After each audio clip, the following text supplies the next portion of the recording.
Hey guys, welcome, welcome, welcome. Hope everybody's doing well tonight. This is if this is your first time here, thank you so much for joining us. We're glad that you found us and that you decided to hang out with us for a little bit to learn about some missing persons cases, some missing persons cold cases. We do this every week. This is our weekly Missing Person Monday live stream. And tonight we have cases from Ohio.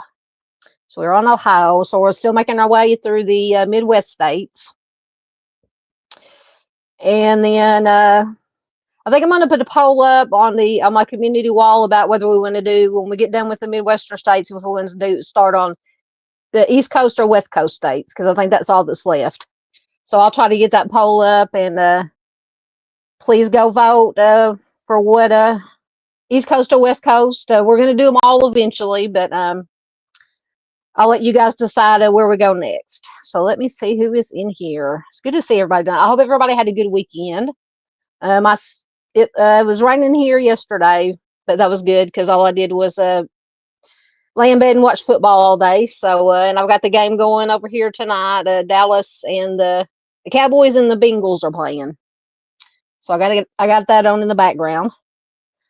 So let's see who is here. Miss Marion is here. Always glad to see Miss Marion. Hello, ma'am. She says, hello, everyone. Shared and liked. Thank you so much. Thank you all for supporting the families of our loved ones. Absolutely. That is why we are here. Miss Dandy is here. Wonderful, wonderful friend. And one of the wonderful mini mods, mini, as in not mini, like small, although I think she is kind of small. Many, as in M-A-N-Y, many mods that come in here and help me or help put in links and things of that nature, help keep me in line mostly, not so much keep the chat in line, because you guys are great. Chat is always great, but sometimes somebody has to keep me in line. So I thank everybody who tries to do that. Miss Paula is here. Hello, Miss Paula. Always good to see Miss Paula. Miss Paula, please go check out Miss Paula. She does a short every morning, her morning short. Sometimes she does two. just so inspirational, so positive. And then today, she did her review of Wicked. She went to see the Wicked movie over the weekend. So I watched it, and it was cool to hear what Miss Paula thought about it. So I'm gonna have to find the time and the money to be able to go see it. If I can find some, well, my mom said she wanted to go see it, so I'm gonna have to go see it. I won't have to go see it by myself. Chris is here, another wonderful friend and mod. Thank you, Chris, for being here. Good to see you. Our friend Arctic, another wonderful, absolutely wonderful human being and friend and creator. He has a wonderful channel. Please do check out Arctic. Also is here. Thank you so much for being here, my friend. Always good to have Arctic here. Miss Donna made it back. Hello, Miss Donna. Good to see you again.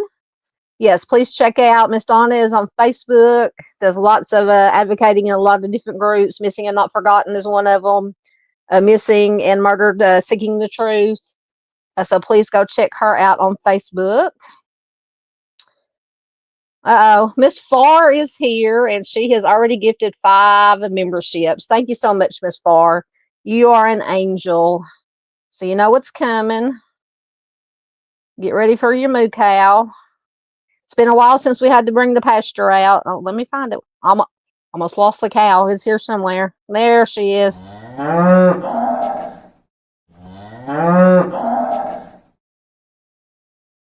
So thank you, Miss Farr, for gifting 5 memberships. That is amazing. Miss Farr is also an amazing human being, all the way in Australia. And I don't know, on StreamYard, I can't see who was gifted the memberships, but if anybody, you should be able to see on the YouTube chat side. So just congratulations once again. Thank you to Farr, and congratulations to whoever got the memberships. And I actually got gifted a membership to Dago the other day. I was in the his chat the other day. I don't know if it was the morning show. I think it was one of the morning shows, or maybe I can't remember when it was. I watched so many because I like to watch because they do Dago and Arctic and Miss Doodle and Miss Mama Bear do their morning show during the week, and Saturdays and Sundays maybe. So I like to listen to them while I'm working, while I'm sitting in the car working. I always have them on the phone listening to them. But I got gifted. I was in there one day. It might have been this weekend, and somebody gifted a membership, and I was lucky enough to get it. So I was truly, truly thankful. All right, let me make sure I'm not missing anybody or anything. Chris says Miss Farr should have started a channel and educate all of us about Oz, about Australia. Absolutely. Absolutely. Uh-oh. I hope Austin gets to feeling better. Argus says he's not sure how long he can hang, but he'll be here a little bit. Austin is not feeling well, so trying to absolutely take care of him, my friend. Take care. I hope he gets to feeling better. I hope your mom is doing all right. I hope you're doing all right. So just all of you, all 3 of you will be in our thoughts and prayers. Absolutely.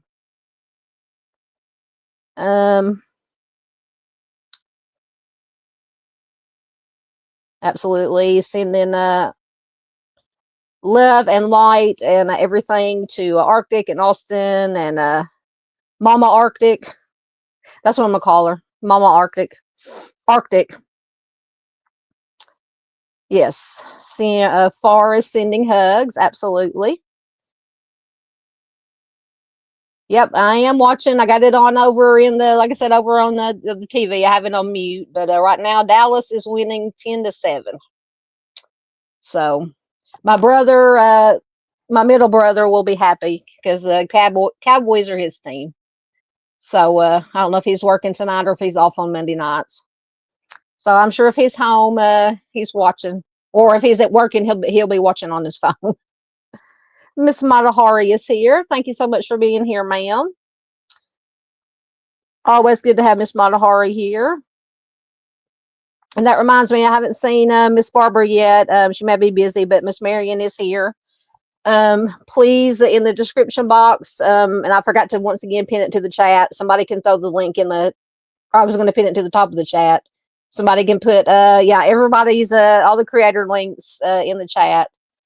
But please check out in the description box, Timmy's Legacy. The YouTube channel is linked in there, the Facebook group, and the petition to sign to reopen Timmy's case, I can't talk, the Timmy D's case, all in the description box, along with everything else. All my sources and donation links and everything are there. So please, and the link to Arctic's petition to standardize the Amber Alert system, also in the description box. So please go check them out, share them, sign them, join them, sub to them. If, like I said, if you have already, share.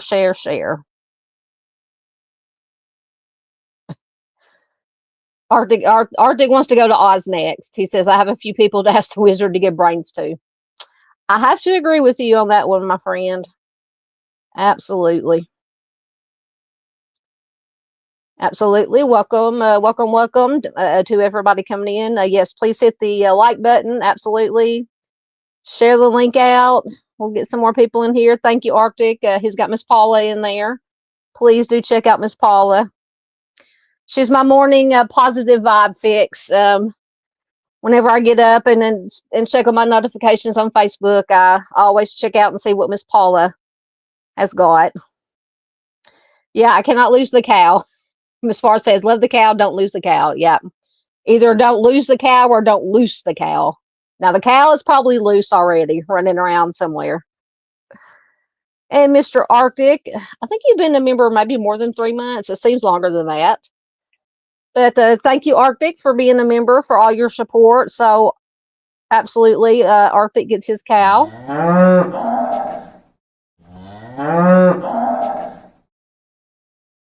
The cow is on the loose. So, thank you so much, Arctic. Absolutely.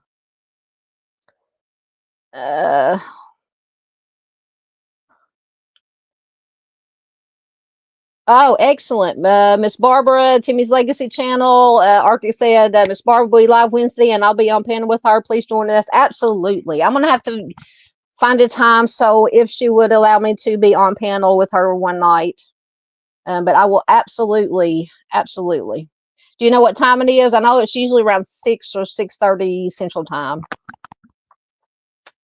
But whatever time it is, because I don't think I'll be doing anything Wednesday because mom is still gone. It's just me and the cats. So I should be free. You are most welcome, Miss Paula. Absolutely. Miss Paula is a joy. All right, I'm caught up in comments, so we will get started.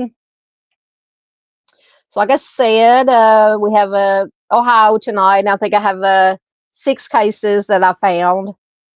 From Ohio, mostly cold cases. No, there are maybe, I think, a couple. There's a gnat or something flying around as usual. Maybe a couple from the early 2000s, but most of them are from the 80s and 90s. So we will get started. So first, we have Cynthia Jane Anderson. Get my drink before I start reading. And Cynthia went missing on August 4th, 1981 from Toledo, Ohio. She was a white female. She was just 20 years old when she went missing. She'll be 63 years old as of this year. When she went missing, she was 5'4", 115 pounds. She has brown hair and brown eyes. Her nickname is Cindy. It says she has a chickenpox scar on her forehead and a 1.5-inch scar on the inside of her right knee, which is shaped like an open fish hook. And she was last seen wearing a white V-neck dress with pink pinstripes, cinnamon brown legs, pantyhose, and beige open-toed ankle strap sandals. So Cynthia was employed as a legal secretary at the law offices of James Rabbit and Jay Feldstein, which was on East Manhattan Boulevard in Toledo in 1981. She was last seen at the business on August 4th of that year. What I said was 81. Her employers discovered that the radio, when they came in, The radio was turned on, and their desks were prepared for the day upon them getting in there. So apparently, she came in early, and got everything ready to go. Unclaimed mail had been placed inside the front door handle. There was a romance novel that Cynthia had been reading, was opened on her desk, but there was no sign of her anywhere in the building. Her purse and car keys were missing, not found, but her vehicle was locked in the parking lot just outside of the office building. She did not leave a note on the door, which they said that was her usual habit, that whenever, if she had to step out of the office for any reason, she would leave a note, saying, no, maybe something to the effect of, I've had to go do such and such, be back in, 5 minutes or whatever the case may be. There was no note. She has never been seen again after that. She did leave, they said, a substantial amount of money behind in her bank account. Her social security number has not been used since her disappearance. So before she went missing, she had been receiving what they say were suspicious phone calls at work. They said in the weeks leading up to her disappearance. And obviously, they said it was disturbing to her. Her family reported that she also had been, and this could almost be like not making a lot of it by any means, but this could almost be like a Stephen King novel. So when before she went missing, they said that she had been having these recurring nightmares about being attacked by a man. So her employers had actually went so far between these phone calls, and I believe there are some other things going on. And I think I found articles on all the stories that give us a little bit of information, but there's a lot of stuff going on. So her employers had gone so far as to install emergency buzzers, an emergency buzzer at her desk, just in case she was in there by herself. Something happened, somebody came in, and she could push that buzzer, and people would come. So that's how, between the phone calls and everything else that was going on, and the dreams figure a lot into it, which is very, very strange. They also kept the office doors locked at all times, and this was due to the harassing calls. So she was getting harassing calls and these messages, these ominous messages, they say. So there have been several suspects in Cynthia's disappearance, none of which they say have been officially ruled out in her case by investigators. So Anthony and Nathaniel Cook, they are two brothers. They were convicted of 9 homicides in the Ohio area between them. So between the two of them, they had 9 homicides. And this was in the 1980s. They, of course, denied any involvement in Cynthia's case. Another convicted unaliver offender currently imprisoned in Ohio is thought to have possibly been involved in her disappearance. Any connection? There has never been any connection established with that man either. He has never been publicly identified. And then we have a convicted substance dealer, Jose Rodriguez Jr., and his attorney, Richard Neller. So they are also suspects. So Neller, who is the attorney, did work with Cynthia's law firm that she worked at during 1981. And authorities have theorized that she may have overheard conversations between Neller and this Rodriguez character, Jose Rodriguez, concerning substance deals and things that, they would not want her to overhear. And that could have possibly led them to do something to her to get rid of her. So investigators believe the information that she possibly heard may have led to them possibly abducting her and or abducting and taking her life, though once again this has never been proven. So an informant testified at Jose Rodriguez's trial in 1995 that Jose Rodriguez allegedly confessed to killing Cynthia. But the testimony was ruled to be unreliable. Now, I don't know how they make that decision, maybe credibility, since he was a substance dealer. But both Rodriguez and Neller are currently in prison due to convictions for their dealings. No one has been charged in connection with Cynthia's disappearance. She is described as a devout Christian fundamentalist. She enjoyed her job and family. Back in 1981, it says that she did have a boyfriend and she had a lot of friends, so she was a very social person. She was planning to quit her secretarial job 2 weeks after her disappearance in order to attend Bible college. So her family has stated it would be extremely uncharacteristic of her to vanish without without explanation of why she would leave. Her parents are unfortunately both deceased. Her mother passed away of cancer in 1983, and her father passed away in 2008. And it says in her father's obituary, it was noticed that Cynthia did precede him in death, and her case remains unsolved. So if you have any information regarding Cynthia's case, you can call the Toledo Police Department at 419-245-3151 or 3111. And let me find the article. And this was an interview, or an article with an interview with her dad, obviously before he passed away. And it is from, what year is it from? 2001. 2001.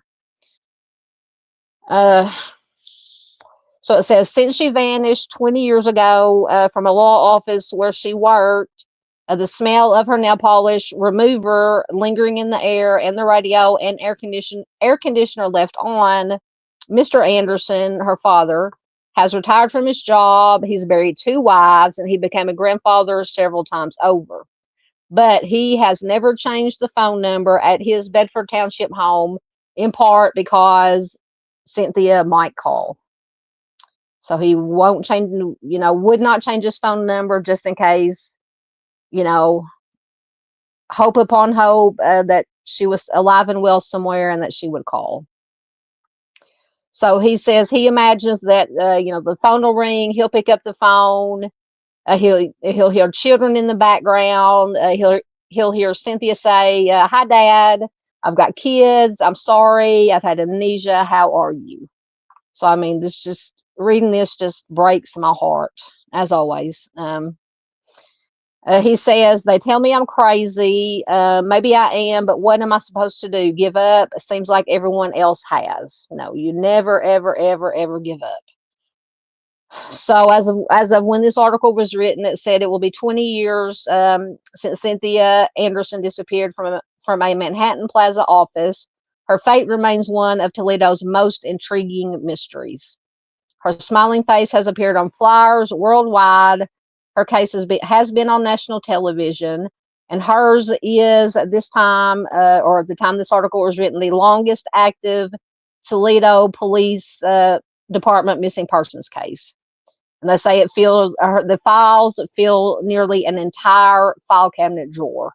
So anybody who's seen file cabinets know those drawers are very, very, very deep and very long. So the James Rabbit, the attorney who found the office empty the day that Cynthia went missing, says, you knew right away that something was wrong. You knew that she was not coming back. Though she was profoundly religious and even a sweetly naive woman, Miss Anderson's final known days were spooked by suspicious calls, an ominously scrawled spray paint message. And I don't know if it'll say in the article, but I read in one article that I think it said something like, I love you, Cindy, or something of that nature.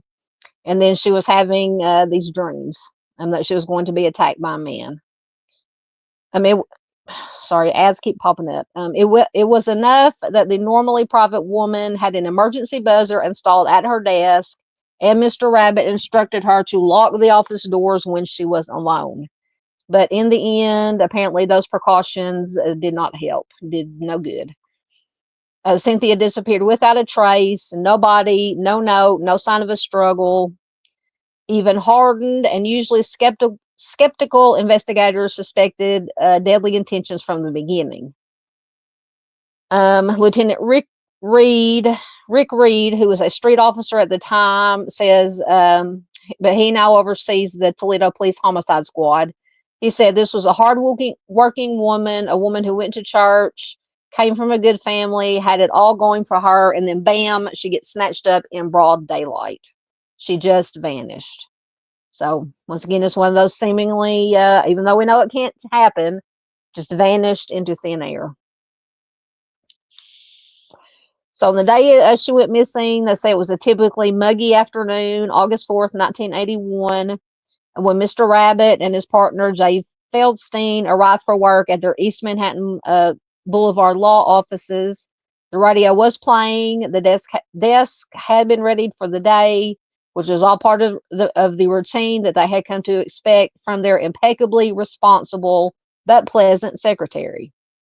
Mr. Rabbit recalled she looked at her job almost like missionary work. She felt she was serving people and she wanted to do her best. They say it was not surprising given her background. She was born on February 4th, 1961. As I said earlier, she was a child of devout Christian fundamentalists whose lives were built on hard work, self-discipline, and unwavering faith in God. Christine Savage, who is one of Cynthia's older sisters, she's the second oldest, said, I would say we were sheltered somewhat. My parents wanted us involved with church, and we were. That meant Sunday morning services, prayer meetings, and strict curfews, as well as camping trips, seasonal parties, and swimming at nearby lakes. That summer, she and boyfriend Jeff Lemke, who was another church member, they had been talking about getting married. In late August that year, she was going to join him for college classes at William Tyndale College, which was in Farmington Hills, Michigan. Mr. Lemke, who was her boyfriend at the time, recalled she was very happy at the time. She was excited about college. She was excited about us. So when Mr. Rabbit and Mr. Feldstein arrived at the office that day, they were perplexed and uneasy at the sight of the empty office. The phones were ringing unanswered. Mail had been lodged inside the front door handle.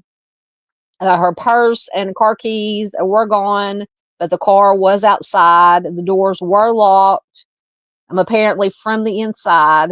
Now, I'm not for sure about that, but I'm trying to think if I read another article. So Cynthia's, this is another kind of red flaggy weird thing.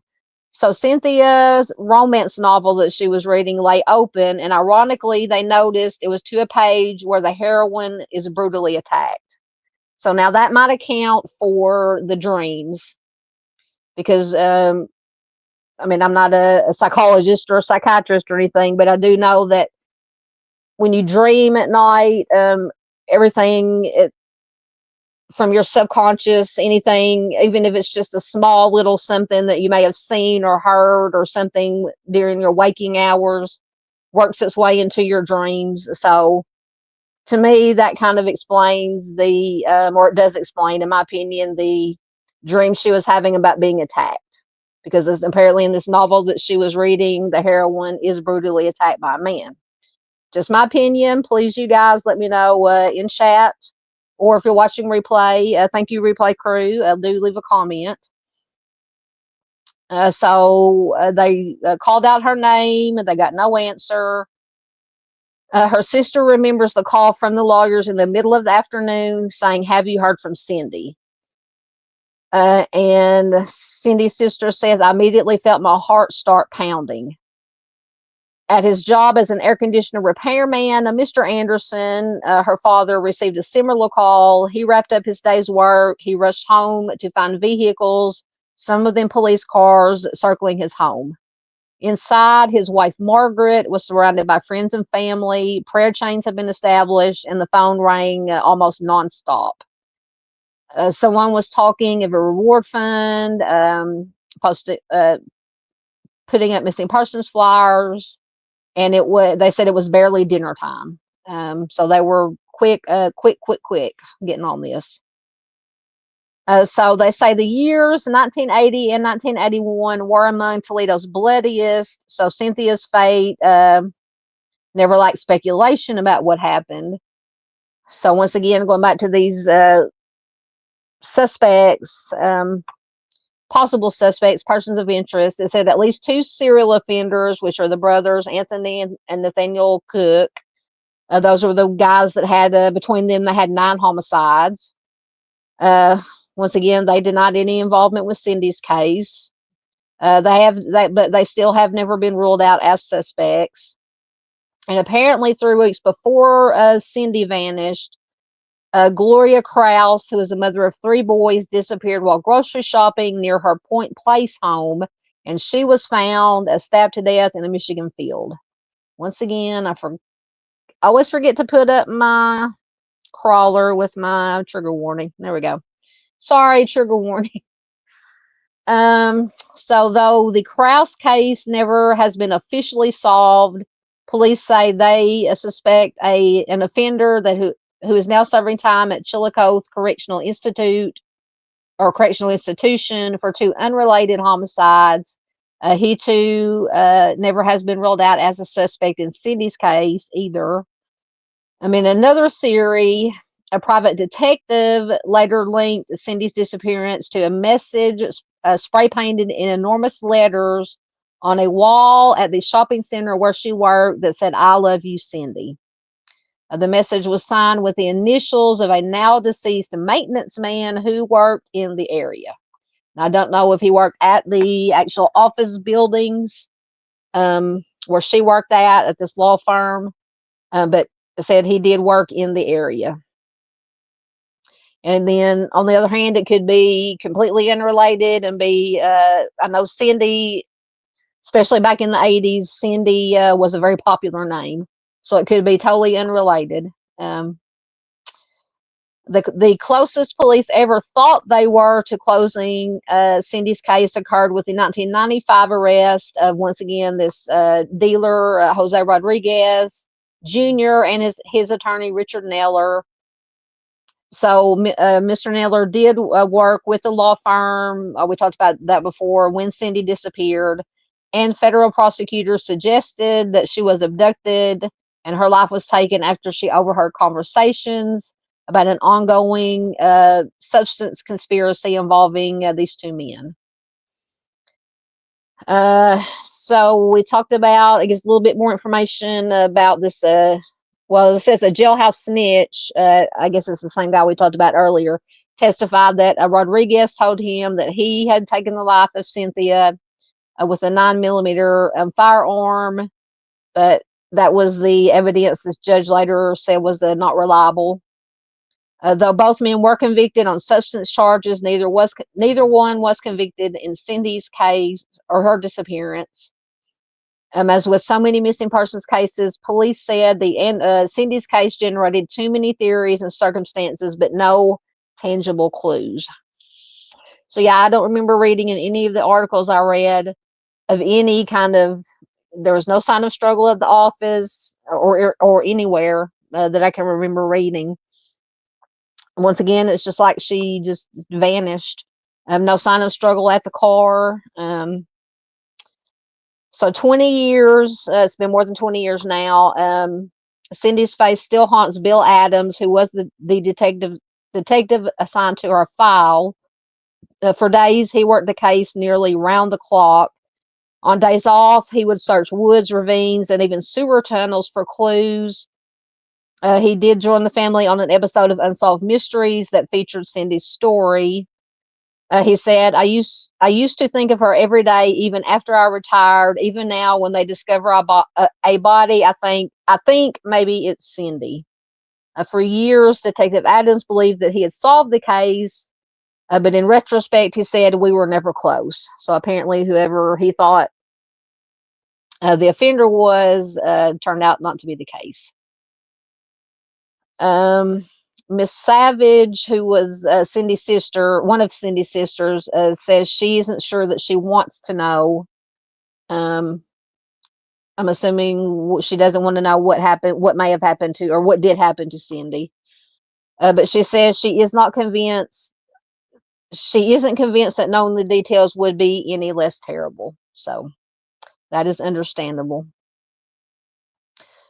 She says apparently she lives in, or at this point in time, was living in West Virginia. She said, really, how would that be easier to know the awful details? I mean, if you know immediately, like it's some gruesome highway crash, you still grieve. It's still awful.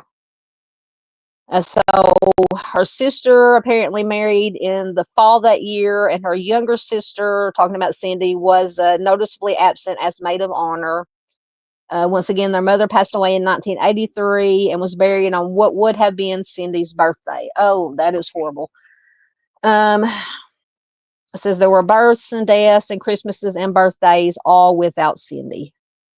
These days, divided by distance and their own family commitments, Cindy's siblings and father try to call each other on important dates, like each August 4th.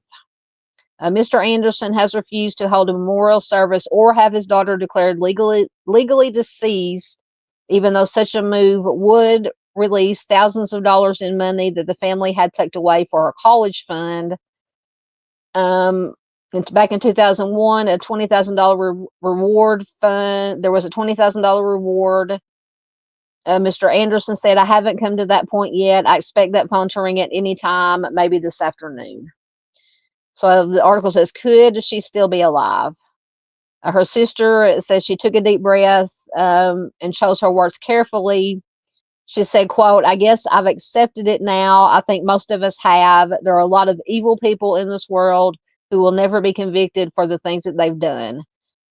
She added, quote, they'll face judgment one day, and in our faith, we believe God will deal with them. Absolutely. So there's, once again, another very, very heartbreaking case. Like I said, since this article was written, this was from 2001. I believe it's 2008. Her father did pass away. So, and I'm assuming that her sister and maybe some of her other siblings are still alive. So, just like I said, so and bizarre. I mean, just to seemingly, vanished without a trace, and no sign of a struggle. The door was locked. I would like to know, that'll be one of the questions I have, is if you could, well, no, you'd have to have a key to get in. I'm assuming you have to have a key to get in from the outside. You'd have most likely, well, yeah, a key to either lock it or unlock it from the outside. So it was either, I don't know, you guys help me. It was either locked from the inside and somebody was in the building somewhere. I don't know. It didn't say if there were other offices or any other kind of businesses or law firms or anything in this building, or if this law firm was the only one. I would like to know if that, because I said that message, I love you, Cindy, was written in a spray paint by, they think, a local maintenance worker. I would like to know if he ever did any work in that building. Like I said, that could be something. It could be nothing. There were, like I said, there were a lot of Cindy's around in the 80s. So, or she did go run an errand, because it said that her purse and her keys were not found, but her car was. So if she was going to go run an errand, obviously, or if it was me, I would take my purse, take my keys. She went out, locked the door behind her. Maybe it was wherever she was going to run an errand was in walking distance, and something happened to her between the office and wherever she was going to or coming back. And once again, I don't know. Oh, almost dropped my drink. Don't know how busy it would have been, the streets and sidewalks, how busy it would have been at that time of day. Because it would be, when a lot of cases we talk about, it would be very hard for a stranger to, or even somebody that she knew, to come up and abduct her, snatch her, and throw her in a car off the sidewalk or somewhere of that nature if there were a lot of people around. Somebody would have seen something. Now, whether or not they would have said something, hopefully they would. All right, let me get to your comments again before we get on to the next one. Goodness gracious, lots of had a star. All right, there we are. That's where we were. Okay. Okay, so Matahari says the Timmy's Legacy live stream is 6:30 Central Time, Wednesday. So everybody tune in if you can, live. If not, please, replay crew. Absolutely. Yes, Chris says thoughts and prayers for the families of these being covered here. Absolutely. Miss Matahari says she remembers hearing about this one. Yeah, I think I might have seen that old because I like to watch. Of course, I watched it back in the day when it was on, but sometimes on some of these channels that I have on Dish or satellite Dish, they'll show the reruns of the old original Unsolved Mysteries. So I might have watched that Unsolved Mysteries where they talked about her case. Thank you very much. There is, speaking of Timmy's Legacy, there is a link to the channel. Please do go subscribe. There's Miss PJ. Hello, Miss PJ. Good to have you here. Always good to have Miss PJ here. Paula says, how did she get the scar? It does not say. Are you talking about the one? Now, the one on her forehead was a chickenpox scar. I don't know about the one on the inside of her right knee. It says there's a 1.5-inch scar on the inside of her right knee. So how she was 20 when she went missing. If it was on the outside, the top of the knee, I would say possibly she could have fallen and you know, just had to have stitches or whatever. But being on the inside, possibly she could have had surgery on it for some reason. That would be my guess. But it does not, at least in any articles I read, it did not say how she got that scar. But it's interesting that it said it was shaped like an open fish hook. So possibly from surgery, possibly, or it could have been she fell backwards and landed on something that cut the back of her knee. That is also a possibility. Ooh, the heat just came on and I'm burning up. Yes, Chris says, smart lady, PJ. Yes, Miss PJ is very smart. All you guys are smart. Absolutely. Nice to see you too, ma'am. Thank you very much. Matahari is on it tonight. She's getting all the links in. Thank you so much, ma'am. I always forget to thank everybody who comes in and who has wrenches and throws links in for me and everything. I really, really appreciate it. So I won't forget to, I'm saying it, say it now. I'll try to remember to say it at the end too, but say it now just in case I forget. And Arctic is always throwing links in. There is Miss PJ's channel.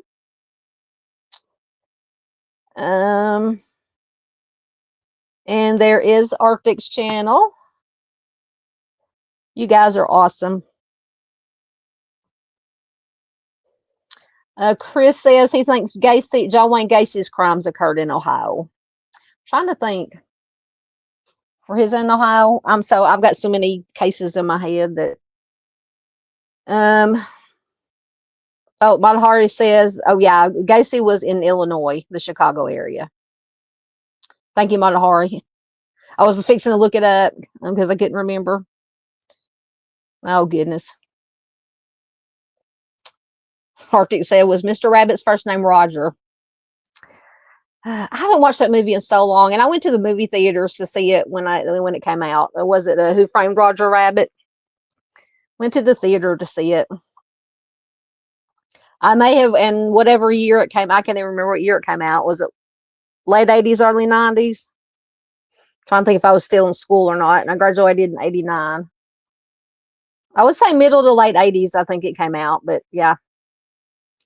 Me and my best friend at the time went to see it. Her older brother drove us up there to see it. I spent the night with them, and him and his wife took us to see the movie.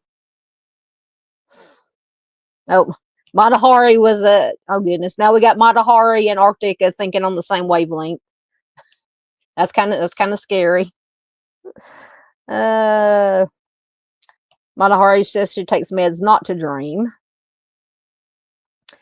See, and they say, I've always heard that you dream every time you're in deep sleep with REM sleep, but you don't always remember dreaming. Now, I've had some dreams that I have remembered either this weekend or within the last week or so. I've had a couple that kind of woke me up going, whoa, but most of the time I don't remember my dreams. So, but I don't think I get a lot, unfortunately, don't get a lot of the deep sleep, the REM sleep, the good sleep. So, Paula says, did she have any known love interest? At the time, she did have a boyfriend. That was, what was his name? Lemke, Jeff Lemke. I think it was something Lemke. Let me find it. Yeah, she did have a boyfriend. They were talking about marriage, apparently. They were fixing to go off to college together.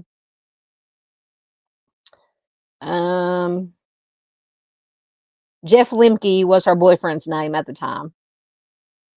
And he was also a member of the church that they all went to the same church. And in August of that year, they were going to go to college in Farmington Hills, Michigan. That is an excellent question, Miss Paula. I don't know. I'm going to assume that he was questioned.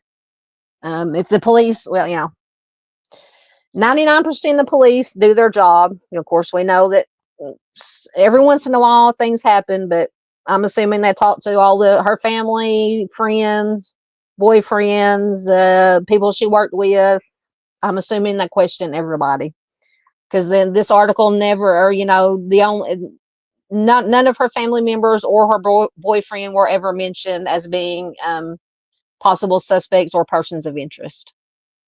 The only ones they mentioned were the two homicide brothers, serial offender brothers. This one other one that was not publicly identified, and then the two Rodriguez and his lawyer, the substance dealers. So I wonder if they, just a thought popped into my head, scary.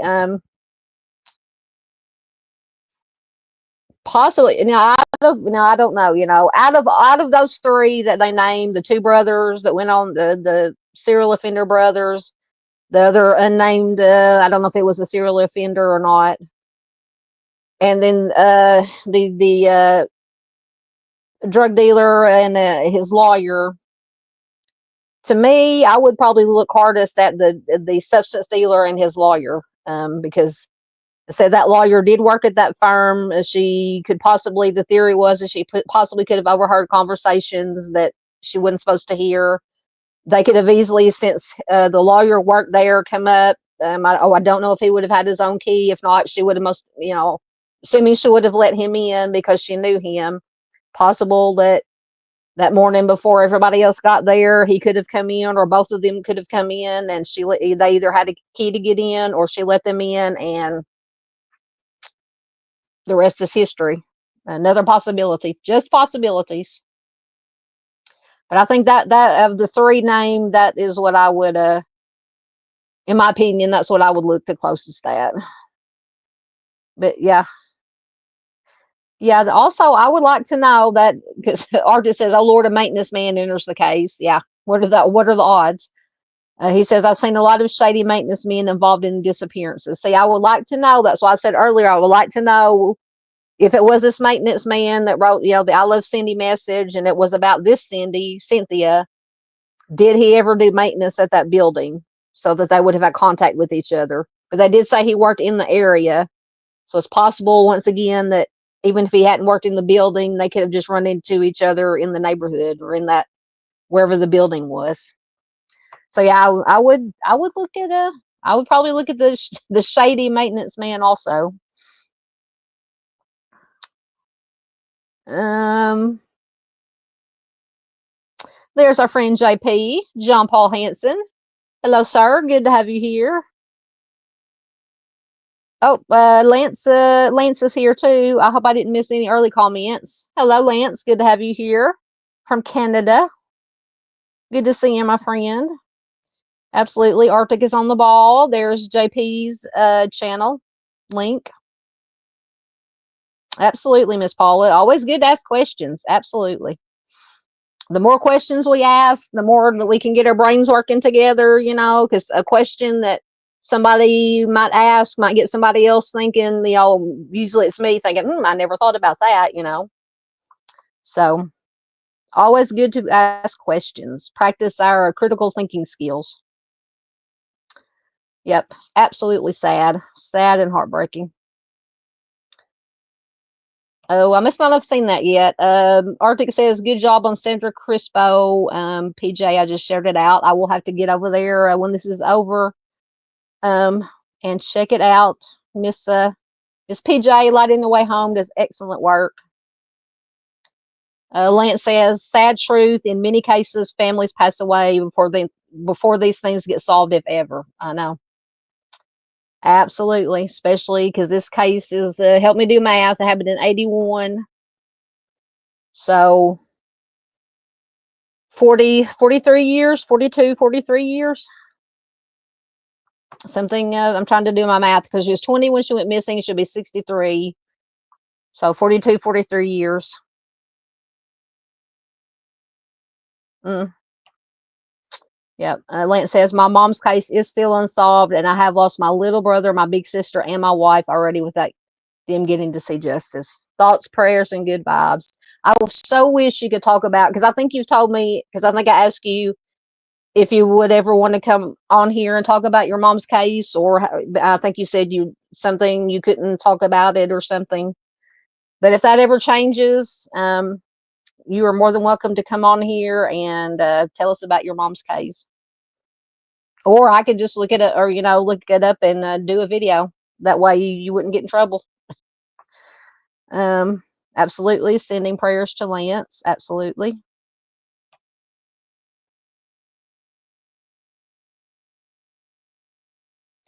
That is, Miss Matahari says, put her book down, grabbed her purse and keys. Her car was there. Sounds like someone she trusted said they were going to pick her up to go do something quick, so she didn't think to leave a note. Absolutely possible. Yeah, because it could have been that. Absolutely. Once again, I go back to the substance dealer and the his lawyer who also worked at that farm.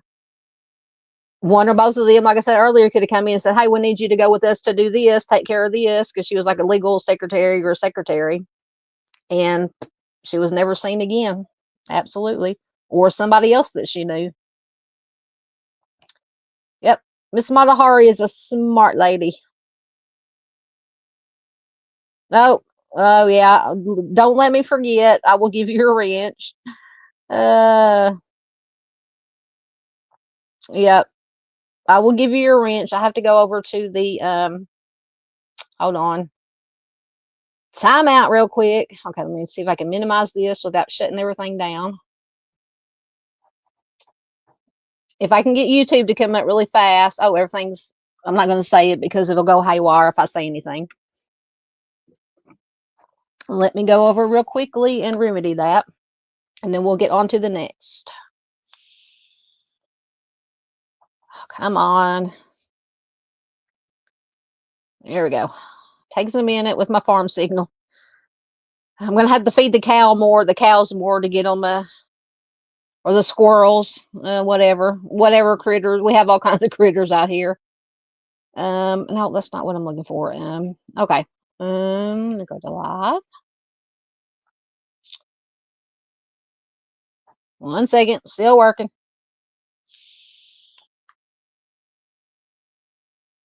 Oh, it always takes the chat forever to come up, at least on my computer on YouTube. There it is. Let me find Lance. There he is. No, I don't want to put him in timeout. Add as moderator.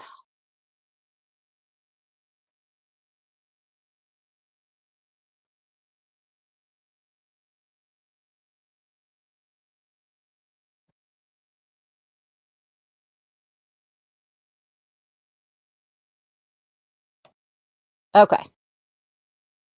All right, Lance, you should have a wrench now. Thank you for reminding me that I forgot to give you a wrench last time you were here. I remember it now. Okay, there it is. I thought I closed everything out on my computer. All right, so Lance has a wrench now. You're so very welcome, sir. Absolutely. Yeah, just let me know about your mom's case. If you, like I said, if I remember correctly, you told me at one time you couldn't talk about it for some reason. But now, if I could do a video or a live stream on it, I will be more than happy to. Yes, her vehicle was left, I guess, parked across the street from where she worked at.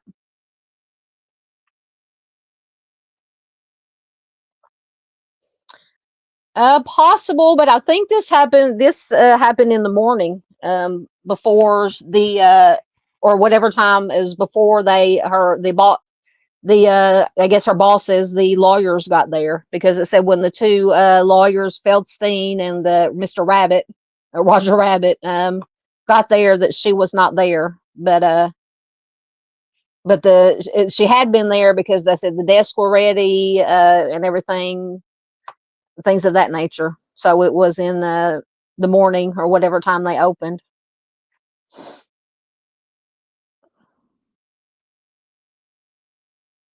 Yeah, Lance says that's why her vehicle was at work, because she never left for. Yeah, she disappeared. Yeah, I mean, she disappeared either from the building itself, or if, or like Amada Hari said, somebody she knew and trusted could have came by and said, "Hey, we need to go do this errand real quick," or whatever, and come back. Or she could have gone, because it said that if she did go run errands, that she would leave a note, but there was no note left, or lots of possibilities. That's the problem. Too many possibilities. Yep, yep, yep, yep.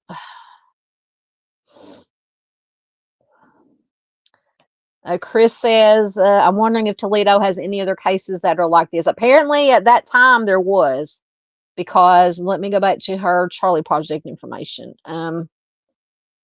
You had that other lady, let me find it. Kraus, I think was her last name, that had gone missing, or she had been missing and they found her stabbed to death. Oh, where was it at?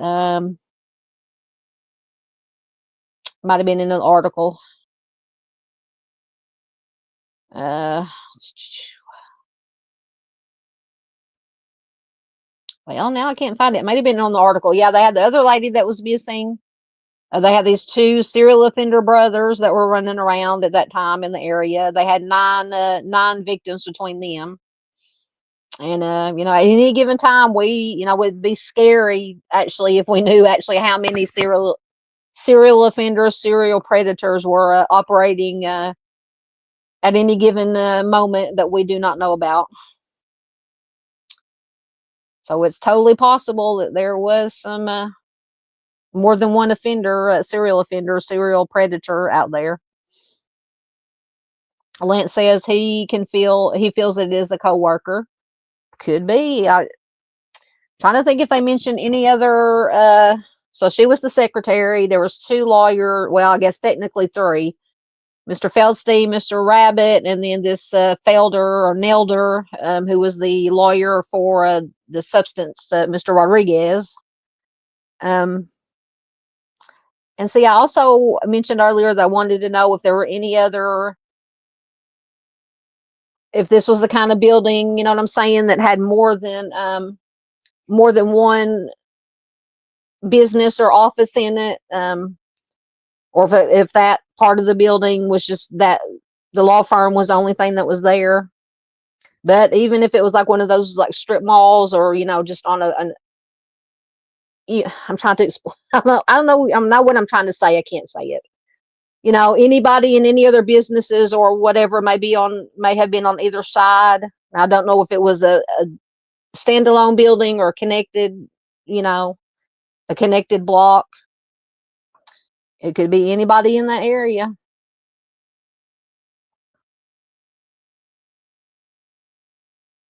Lance also says, I feel like it was her boss or someone higher up the ladder in the company. Easy to blame the maintenance man. Look higher up. Also a good, valid possibility.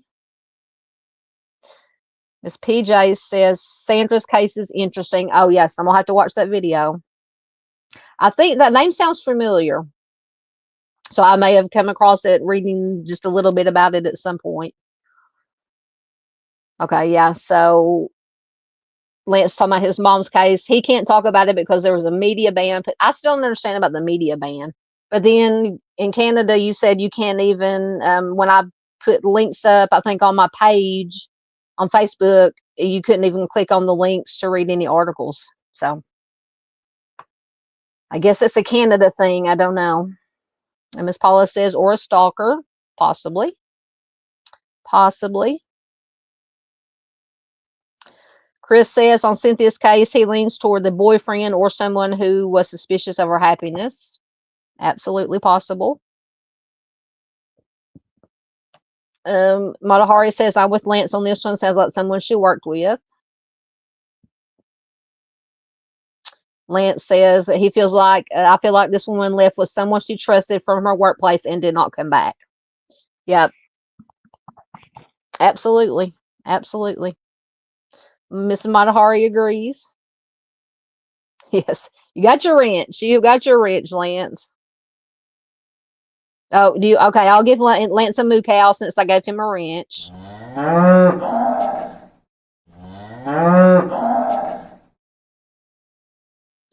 There is Lance's moo cow in honor of him getting his wrench. Absolutely. All right, let me go. Goodness gracious, almost started a big dumpster fire.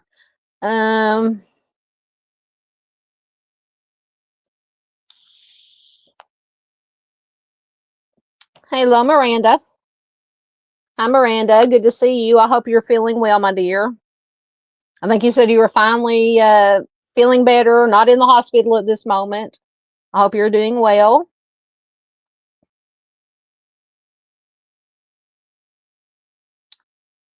Yes, absolutely. Hope that Miranda is feeling better. All right, let me mark it there because I'm caught up. Oh, Miss PJ became a member. Yay, Miss PJ. Were you one of the ones that got the gift, or either way? Yay, yay, yay. So guess what? We're filling the pasture up tonight.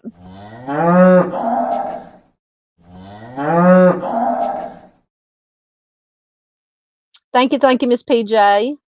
Or if you were one of the ones that was gifted the membership, because Miss Farr earlier gifted 5 memberships.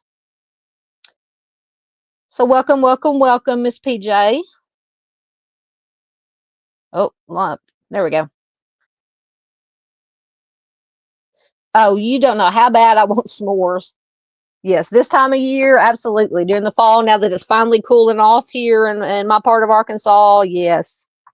Some more, I may just get desperate. Of course, they're best over, roasted over a campfire, but we used to do them, of course, and I was in Girl Scouts and my brothers were in Boy Scouts. So we're always, over the campfire. But if we were just at home, we would turn on the stove burner and set the marshmallows on fire. Because on s'mores, I like my marshmallows burnt on the outside and running on the inside. So yes, I want some s'mores, most definitely. Yes, yay, PJ joined. Thank you. Yay, absolutely. Yep, she got her moo cow, absolutely. Thank you so much for joining. Thank you. If I haven't already said it already, you are a wonderful human being. Not just because you became a member, you're just a wonderful human being. Absolutely.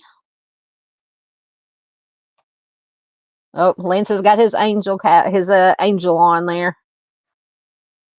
Okay, Lance says he will be back in 15 minutes. All right, somebody set the countdown there.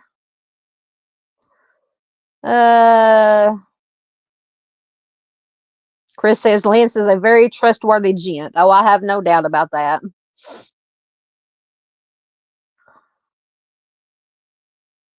See, Miranda says, I guess she's having to take antibiotics. She says the antibiotics make my stomach hurt. I know. Whenever I hate to have to take antibiotics. They mess my stomach up so bad, so bad. All right, so I'm caught up again. So we have Gary Chadwick Accord Barfield. Let me get his information up. Stop my camera while I'm reading.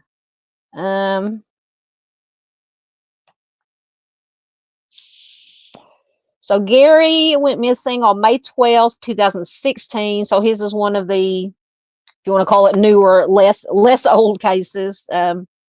From Hamilton, Ohio. He is endangered missing, white male, 29 years old, 6'2" to 6'3", 280 to 300 pounds. He was last seen wearing an orange shirt and brown shorts. It says that he may have been depressed at the time that he went missing. He has brown hair and brown eyes. He does have 2 dragon tattoos, one on the inside of his lower right arm and the other on his upper right arm. And I think I put one of the tattoos there. If it's kind of skewed, but that smaller picture on the slide is one of the tattoos. Let's see, and his nickname is Chad. So I'm just going to call him Chad, since I said that was his nickname. Chad was last seen in Hamilton, Ohio on May 12th, 2016. He worked at the Burger King restaurant, which was on Highway 129 in Liberty Township, Ohio at the time. He did leave a note behind saying that he was quitting his job, and he disappeared. He left his phone, wallet, ID, credit cards, laptop, and other belongings behind. After that, he was never seen again. His red 1997 Pontiac Sunfire was found abandoned on Interstate 75 South at mile marker 23 in Kentucky near the Tennessee border. So I'm trying to picture where Ohio is and then down through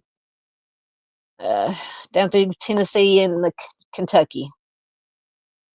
So at the time of his disappearance, he was in regular touch with his family. They said he was not involved in any illegal substances. He did not drink alcohol. He didn't seem to be having any problems in his life that they knew of. His stepsister said that he enjoyed making friends on the internet, so that's kind of scary. Because I was like, internet, but I forget this is one of the newer ones, 2016. So internet was about 4 or 5 years old by then. Maybe the internet as we know it, or well, not as we know it today, but so he enjoyed making friends on the internet on his laptop.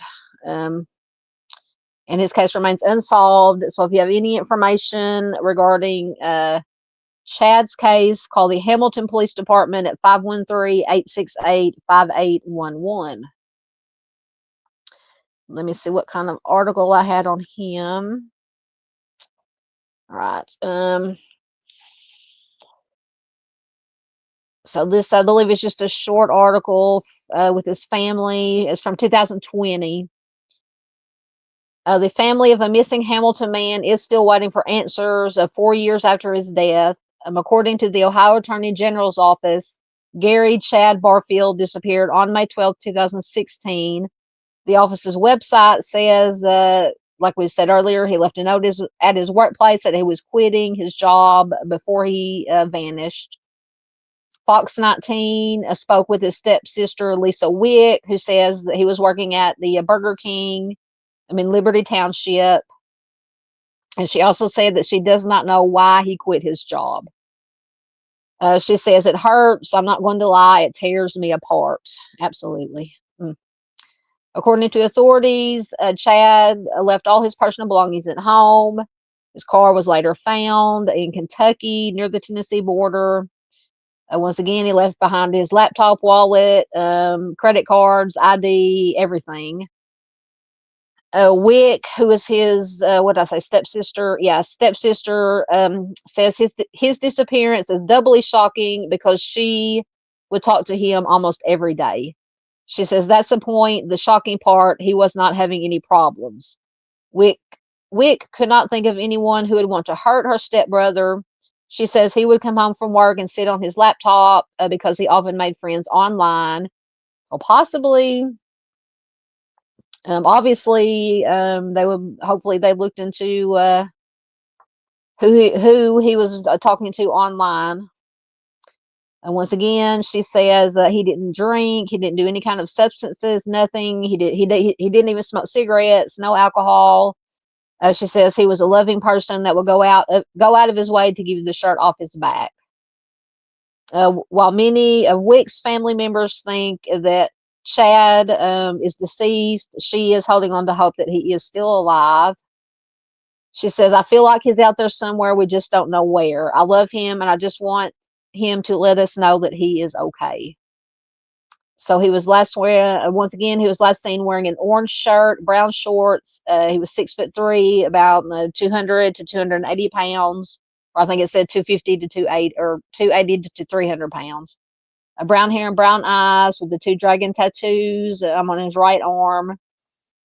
And as of when this article was written in 2020, and this is the newest article I could find on this case, according to the Hamilton Police Department, there have been no new updates in the case, no new information, leads, they could have leads, they just may not divulge them.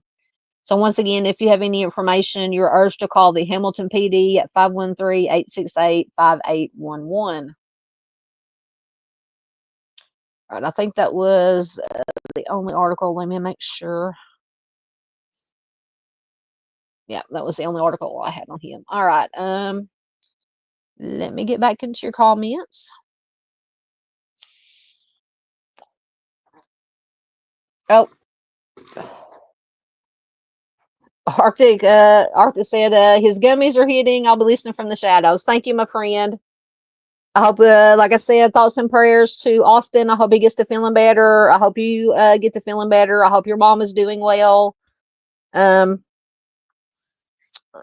think you said the other day in a chat somewhere, or when you were on maybe on with Dago, that you had to take, or she had doctor's appointments, but could just be routine. But at any rate, I hope all of you are well and stay well. Yeah, are you talking about antibiotics? Matahari says, yeah, the antibiotics tear me up. I think the antibiotics sometimes, and luckily I don't have to take them very often, they make me feel worse than whatever I'm having to take the antibiotics for. That is the way it is with if you read getting off topic for 2 seconds, you read the side effects of most of the stuff that is prescribed for whatever is ailing you, the side effects, if you get them. Now, most of the time, you don't get them, maybe a little, but the side effects are worse than whatever you're taking whatever it is for. Just it kills me. You see on those commercials side effects, and it gives a whole laundry list of side effects. Absolutely. Thank you, Miss Farr.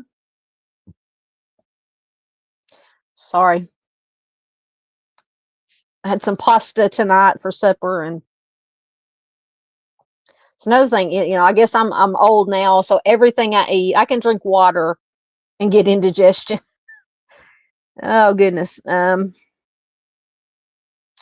Absolutely. Chris says Chad was depressed. Yeah, it said he may have been depressed, and that could account for him. That is true. Very true. Yeah, it could account for him disappearing. Absolutely. You are correct. Oh, Lance is back. Oh, I wasn't timing you. I don't know how long you were going. He said it wasn't long.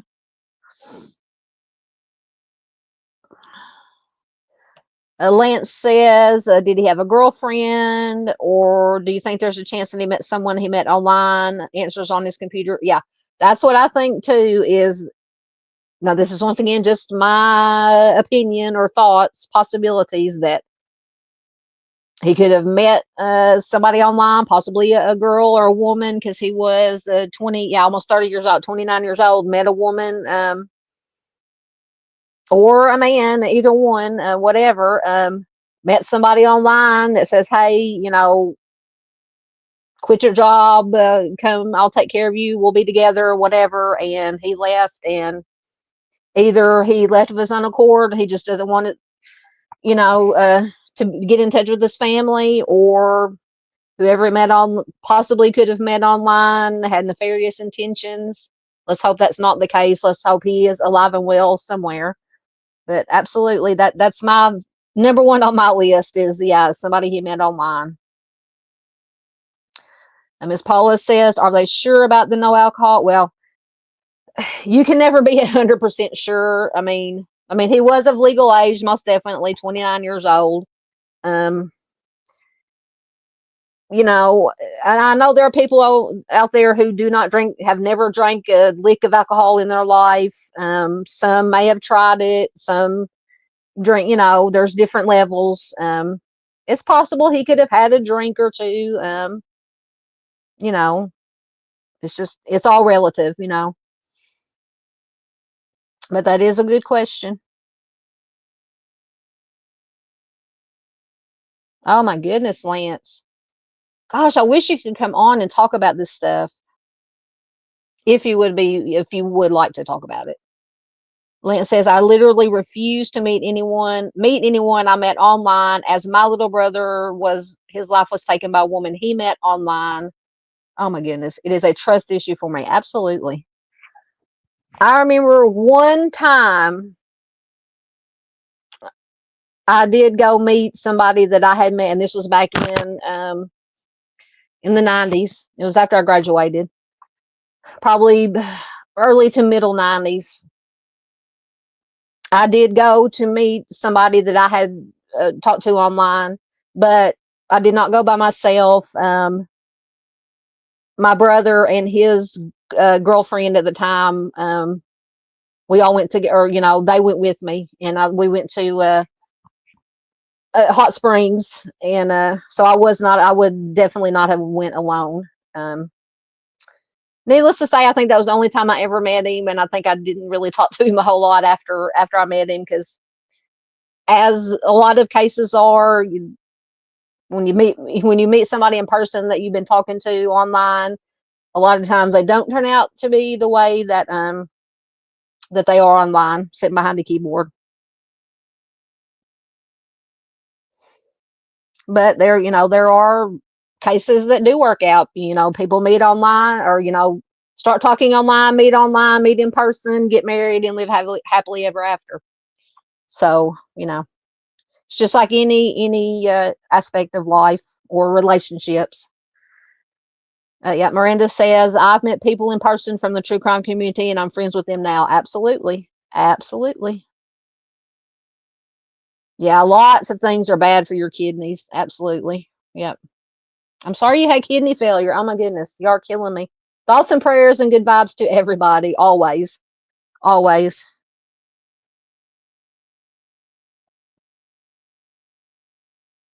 Well, you have us, Lance. We may not be there with you, but this is a community. I consider all this community friends, family. You know, Lance says, well, that would be different for me. I have no real friends left in this world anymore. I should get out more, but I have such bad PTSD. I'm sorry to hear that too, Lance. Yep, Chris says, you had me. Yep, you've got all of us on here. I know it's not the same as having somebody, you know, face to face in person, but all you gotta do is reach out, my friend. I never hesitate to put my if I can find it, my email out there.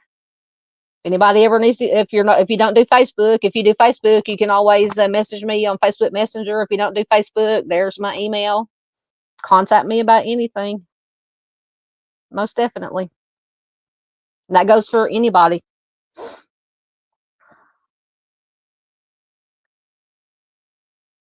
Oh, everything jumped. Okay. Oh my goodness, Lance. That is horrible. Bless your heart. Bless your heart didn't even cover it. Yeah, I would. Yeah, I could understand the PTSD and the not wanting to, absolutely, not wanting to go out. Absolutely. Mm, absolutely. You've got, oh, there it is. Everybody's prayers. Absolutely. Yep. Safety first. As Paula says, she met a college student online. She was really nice. We went to vote together a couple of times. Excellent. Yeah. And there are, like I said, there are good people out there. I would say probably for the most part, people don't have any, bad intentions, but there are that. It's just so, it is dangerous. There are predators out there. We know that. So we just always have to be careful. Miranda says her mantra is do it scared and don't let anxiety rule your life. There's Miss Barb. Hello, Miss Barbara. Good to see you. Always good to have the rock star in here. We got the rock star, who's Miss Barb, and we got the national treasure, who's Mr. Steve. And I think Mr. Steve is either left or will be leaving soon to go back out on the road for a little bit again. For some cases, I guess. He's going to be somewhere, I think, around the Carolinas. That's what he said, I believe, in his members only live stream last night.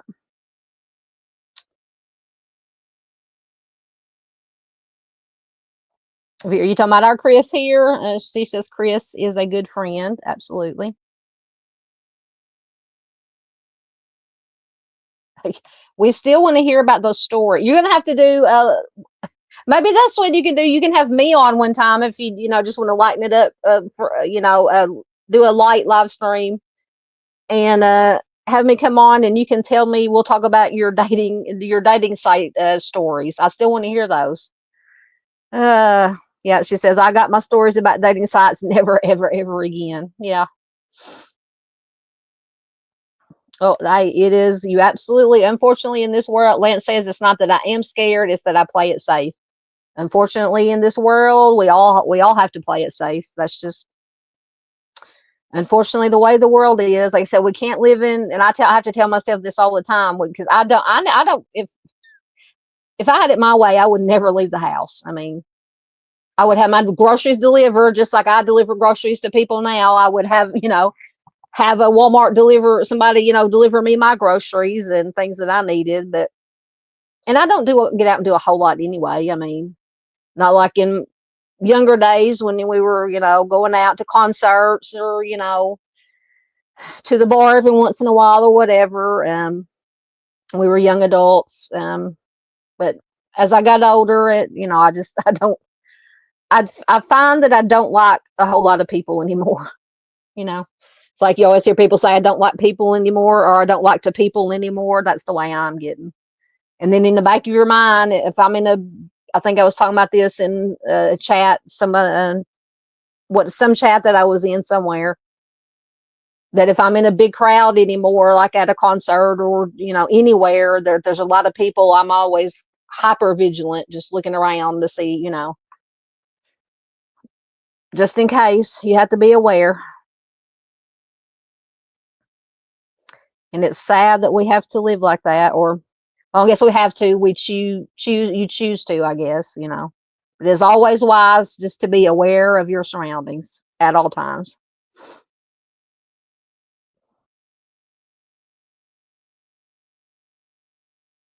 I'm a good Lance. You need to write a book or something. And I'm not being sarcastic or funny when I say that. Truly, you need to write if you haven't already, write a book, but you can't. You can, I guess. Oh my goodness, my friend. Yeah, I would. Yes, I would be very cautious if I were you too. Absolutely.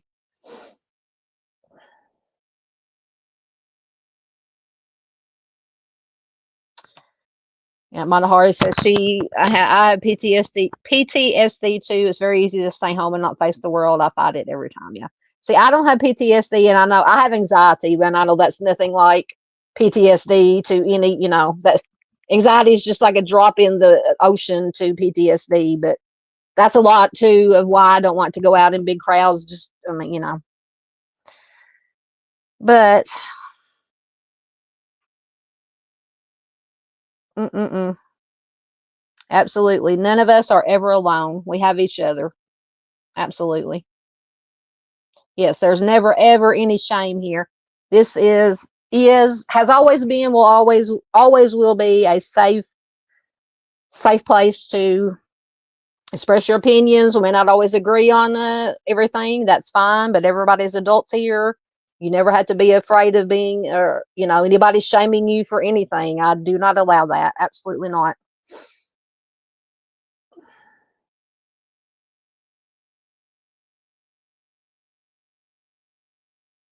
Lent says he will.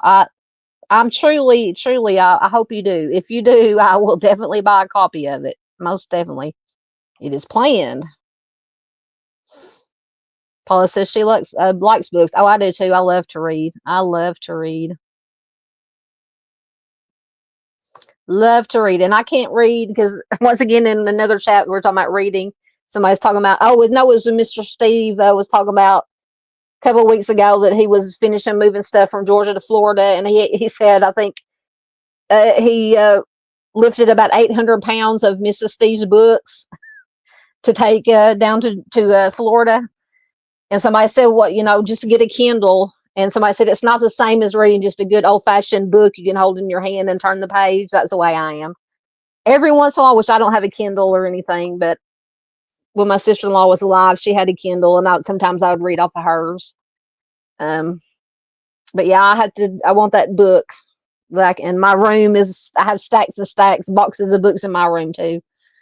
So I guess if I ever need my books moved, I can call Mr. Steve and he can come move them for me. Oh, now I'll take him to Waffle House as payment. Excellent. Matahari says, Lance, when you are ready to write the book, reach out to Miss Barbara. She knows some people who have publishing companies. Excellent. Yep, Lance says his social media presence is a huge risk. Absolutely. Chris said he likes to read. Yes, I love to read. I love to read. All right, so I'm going to mark that there so we can get on.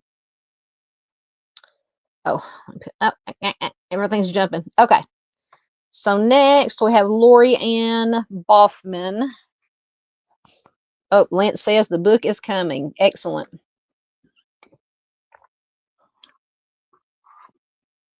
So let me mark that one. Okay. So this is Lori Ann. Let me get her information up. I should have already had it up. There it is. So Lori Ann went missing on August 5th of 2006. So another one from the 2000s, from Girard, Ohio. She is considered endangered missing. She is a Black female. She was 45 years old when she went missing. She'll be 63 years old as of 2024. And when she went missing, she was 5'8" to 5'9" and 180 pounds. With black hair and brown eyes. She did wear glasses, and she had a partial denture plate. She had one silver amalgam filling in her teeth, and a scar on her abdomen. She had dreadlocks at the time of her disappearance. Excuse me. And it says she may use the last name of Stubbs, Stubbs. She has diabetes and an unspecified mental disorder. She had recently started taking a new diabetes medication prior to her disappearance, and she was still adjusting to it. And I think in the article I have on her, it does mention that one of the possibilities is she may have been having an adverse reaction to this new medication. So Lori Ann was last seen driving away from her residence, which was on Holly Drive in Girard, Ohio, at 6:30 p.m. on August 5th, 2006. She left behind her purse, her medicine, and her ID. She was driving so erratically. So apparently she left with a friend, because it says she was driving so erratically that the friend who was with her asked to be let out of the car. So she dropped him off, and then she continued on alone in the car. Her loved one stated that she appeared to be in a bad mood and was exhibiting what they called, quote, unstable behavior. So at 5:30 a.m. the next day, her blue 1992 Mercury Sable was found on the lawn in front of a library near Sheehy Street, or Sheehy, Shehy, which was on the east side of Youngstown, Ohio. So I don't know how far that is away from Girard, Ohio. It had been involved in a minor traffic collision. The keys were in the ignition. The engine was running. The door was open, but there was no sign of Lori Ann at the scene. She left her eyeglasses and some papers in her vehicle, and she has never been seen or heard from again after that. She did leave behind 3 children, and it is uncharacteristic of her to abandon them. She had won $1,000 in the lottery the day before her disappearance, and apparently she had ordered $500 worth of food for a party. Now, I don't know what the party was, whether it was a birthday party or just a party for winning the lottery.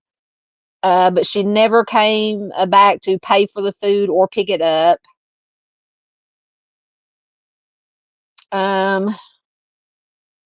So what did I miss? Okay. So it says Dallas, Texas officials are investigating her disappearance. Oh, she has relatives live. Okay, so Dallas, Texas officials are investigating her disappearance. She has relatives living in that city, and she may try to get in touch with them. Well, I hope that also in Ohio they're investigating too. So if anybody knows or can look up how far, so she was last seen in Girard. Her car was found in Youngstown, but it does not. I don't know how far away those two are, Girard and Youngstown. So if you have any information, it says call the FBI Dallas field office at 972-559-5315. Let me find her article.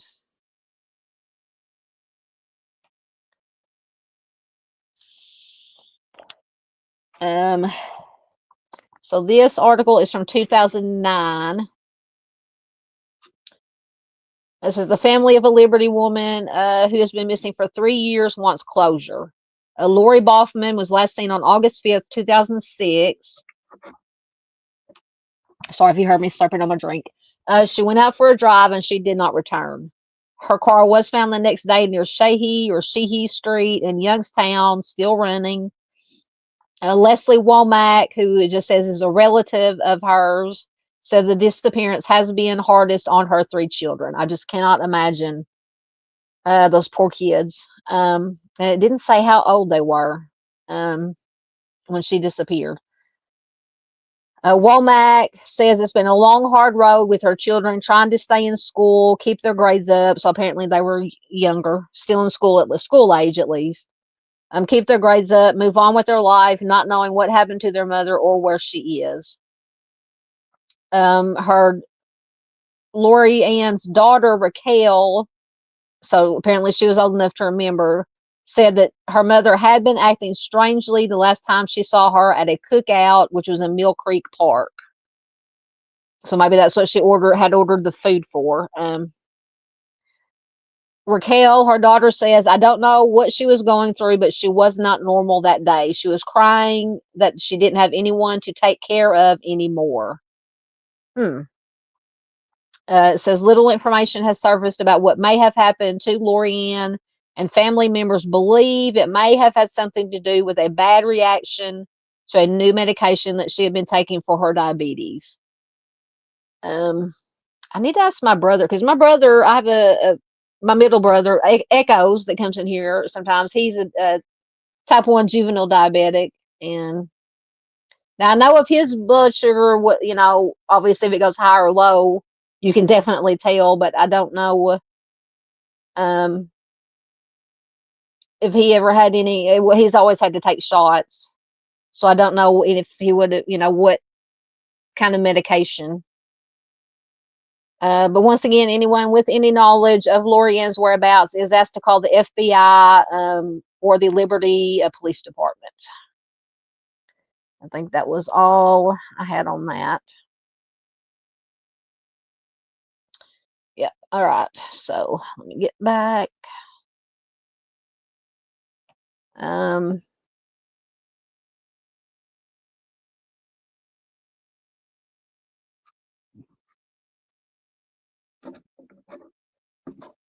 Make sure I didn't miss anything here. Okay. Um,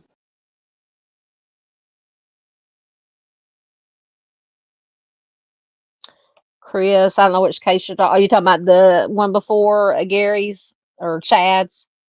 Says at least he should be careful about who tries to get in touch with him. I don't know if you're talking about that or something completely different.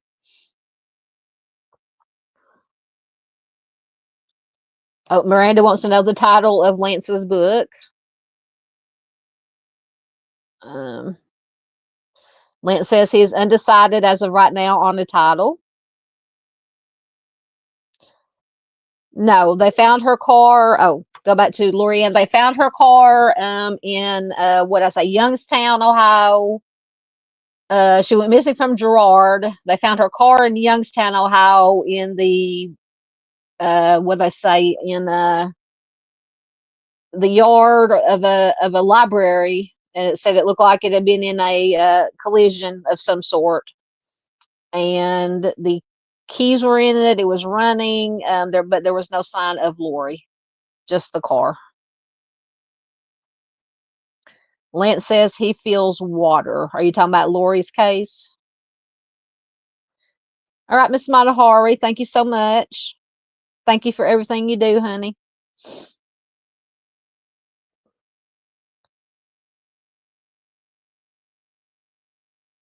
Oh, there's Dandy. I should have known Dandy would. She's always quiet. She's always looking up information. That's why she's so quiet. So Dandy says Girard to Youngstown is 11 minutes, so it's not that far. Okay. So probably, yeah, that'll be about how long it would take me to get from the town I live in to the next town over that I work in. So yeah, it takes me, depending on how fast I drive. Always got my eyes out for the county popo. Yeah, 11 to 15 minutes it would take me to get, yeah. So I can picture that. So not far at all. Not far at all. Thank you, ma'am. Thank you, ma'am. Lance says he is waiting to write his book until after his mom's case is solved. Yep, Dandy's always lurking. Dandy's lurking. See, I do that some. I'll go in some chats, and of course, some I always participate in, and then sometimes, depending on, if I know this sounds horrible, if I feel like talking, interacting with people, or if I just want to listen to whatever creator I'm listening, in that I'm watching, sometimes I'll participate in chat, and sometimes I'll just lurk. So I know that sounds horrible, but have some time, and I know I'm not hopefully not the only one. Sometimes you just want to, I'll read the chat, what's going on in chat. But I just, I have my days when I just, I don't want to interact, anyway. But yeah, I do some lurking. I do some lurking, because I lurked for a long time when I was watching Dago, when him and Arctic and Doodle and Mama Bear started doing their morning show. I lurked for a long time in that chat before I ever started. I just recently started participating some in chat.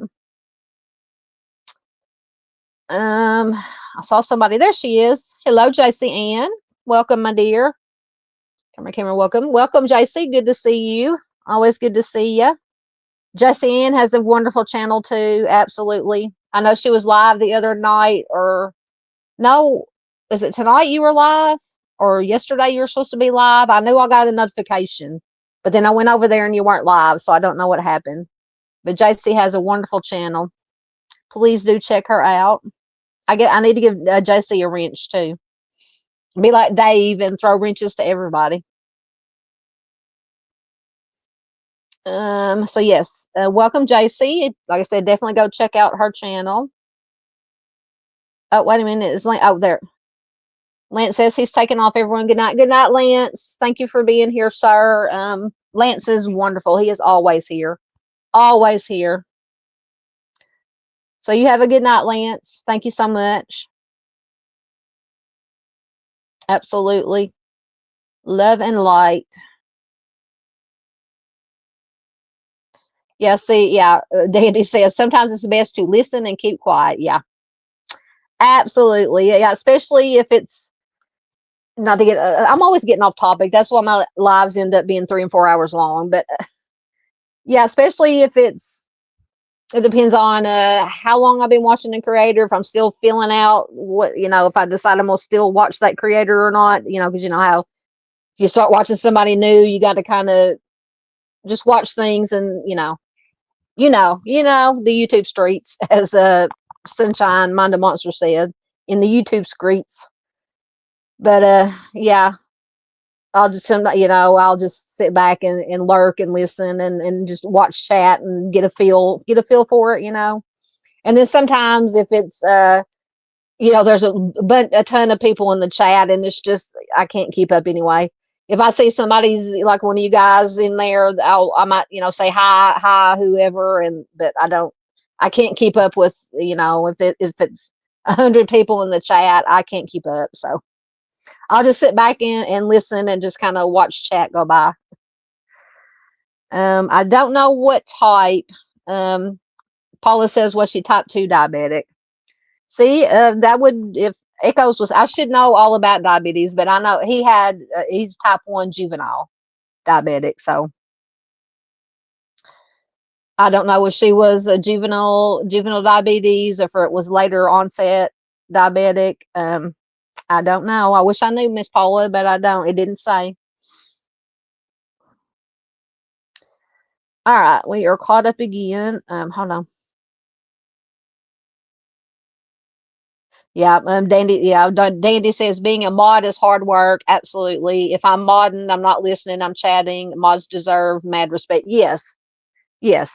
Even on this, little channel like mine, I just all of you guys that have wrenches, Dandy is always so good. I mean, I learned so much from Dandy about modding, about running, what to do and not to do on the channel, and live streams and whatever. Dandy has helped me so much with so many things from the beginning. Arctic has taught me a lot. Of course, Mr. Steve has taught me a lot. But yeah, modding, even on small channels, not so much. But I do appreciate everybody who throws in links for me and things of that nature. But yeah, I can just imagine in a big channel, or like I said, if there's 50 or 100 or more people in the chat, just trying to keep up, and my anxiety, I'd have to take extra happy pills. Just to be brutally honest, I would be like, I can't do this, because I'd be afraid I would miss something. And that's another reason that my live streams go on sometimes is no matter if there's one person in my chat live stream or 100 or 1,000, I'm going to take time and say hi, at least say hi to everybody who is in chat, and to lurkers, hello lurkers, and replay crew. But anybody I see in chat that comes in, I'm at least going to say hi, welcome, glad to have you here. I'm going to try to get to as many questions, comments, observations. It's just the way I am. I don't want to I don't want anybody to feel like if they're coming to a channel and you don't get acknowledged, at least said hi to, welcome, but that's just me. So that's just me. All right, so I'm caught up. I will quit babbling now. We will get back to the missing. So this is Susan Diane Wolf Cappel. I don't know if I'm saying that right. Cappel, or you can see it on the slide. Oh, let me get her information up. Let me find her. Oh no, dadgummit. I have too many bookmarks. Trolley Project is what I want first. Okay. So let me get a drink right quick. So Susan went missing on March 16th, 1982 from Newcomerstown, Ohio. She is endangered missing. She's a white female. She was just 19 years old when she went missing. She'll be 62. That just blows my mind about these cold cases. They were missing at 19 or whatever, and there would be in their 60s, 50s, 70s. But anyway, she would be 62 years old today, or as of 2024. When she went missing, she was 5'4" and 107 pounds, with brown hair and brown eyes. She did have a scar on the upper right side of her lip. Her upper right front tooth is crooked. Her upper left front tooth was discolored at the time of her disappearance. Her nickname is Sue. She was right-handed. She has a healed fracture to her nose, which she got in a car accident. It says she may use her maiden name Wolf, which I believe is on the slide. Yes. And her married name Cappel, in tandem or separately. So I'm assuming that's why they put both names. So Susan was last seen at Thompson's IGA supermarket in her hometown of Newcomerstown, Ohio, on March 16th, 1982. She had just gotten off her shift at work. She was walking towards her parents' car in the parking lot when an older model blue car pulled up. So a coworker said that they saw Susan speak to the driver of this older model blue car, who was a man. She then got into the passenger side of the car, and after that, she has never been heard from again. A county grand jury's investigation records into Susan's case were misplaced. Sometime during after she went missing. These documents have not been located, so apparently, a county grand jury's investigation. So apparently, they had enough evidence on somebody to convene a grand jury to see whether this person or persons, if I understand grand juries, whether they could indict them for a crime. But apparently apparently, I don't know if it didn't go anywhere, but apparently the documents got lost. They have not been located. Susan's parents have never given up the search for her. They suspect, okay, that makes sense now. They suspect that her ex-husband, Alan Cappel, who was also employed with the Ohio Department of Transportation, was involved in her disappearance. So maybe that's who they had convened a grand jury for, possibly. Now, Alan passed away in a car accident in September of 2003, which was 21 years after Susan went missing. He had always maintained his innocence in Susan's case and stated that he believes that she left town voluntarily. Well, at least it wasn't the old, I say this so many, you guys probably get tired of me saying it, whenever somebody goes missing and there is a significant other, and I know it does happen. Yes, it does, but it's always the same story. We had an argument. They either left the house or got out of the car and left, and I haven't seen them since. Anyway, so Susan and Alan were high school sweethearts. They married in their senior year. They did have an 18-month-old son named Damon in 1980. So obviously he was left behind without his mother when she vanished. So Alan and Susan were in the process of a divorce and fighting over custody of Damon when Susan went missing. Alan was granted the divorce in 1983, which was a year after Susan went missing, and obviously he got custody of Damon. And he remarried 5 months later. 5 short months later. So Susan's parents stated at the time of her disappearance, Susan was hoping to get custody of Damon. She was refurbishing her old room at her parents' home for that purpose. She had been hoping to spend March 17th, which was the day after her disappearance, with Damon, and the custody hearing was scheduled for 3 weeks after Susan went missing. So she went missing, and then 3 weeks before, they were supposed to have a custody hearing. So Alan, the husband, or soon-to-be ex-husband, had friends, Patrick, Rick, and his cousin Robert Kelly Parrish, whom Susan's parents suspect were involved in her disappearance. It says Rick Parrish owned an older model blue Plymouth Satellite, which was similar to the car Susan was seen getting into the day of her disappearance. But it says 2 weeks after Susan disappeared, Rick, Kelly, and another individual were killed inside of that very vehicle in a single car crash. So the two possible suspects, persons of interest, or actually 3 if you count her soon-to-be ex-husband, are all deceased. So Susan's parents have speculated that Susan got into the car with them and they threatened Damon, her son's life. So she agreed to disappear and drop her custody plea for him to keep him safe.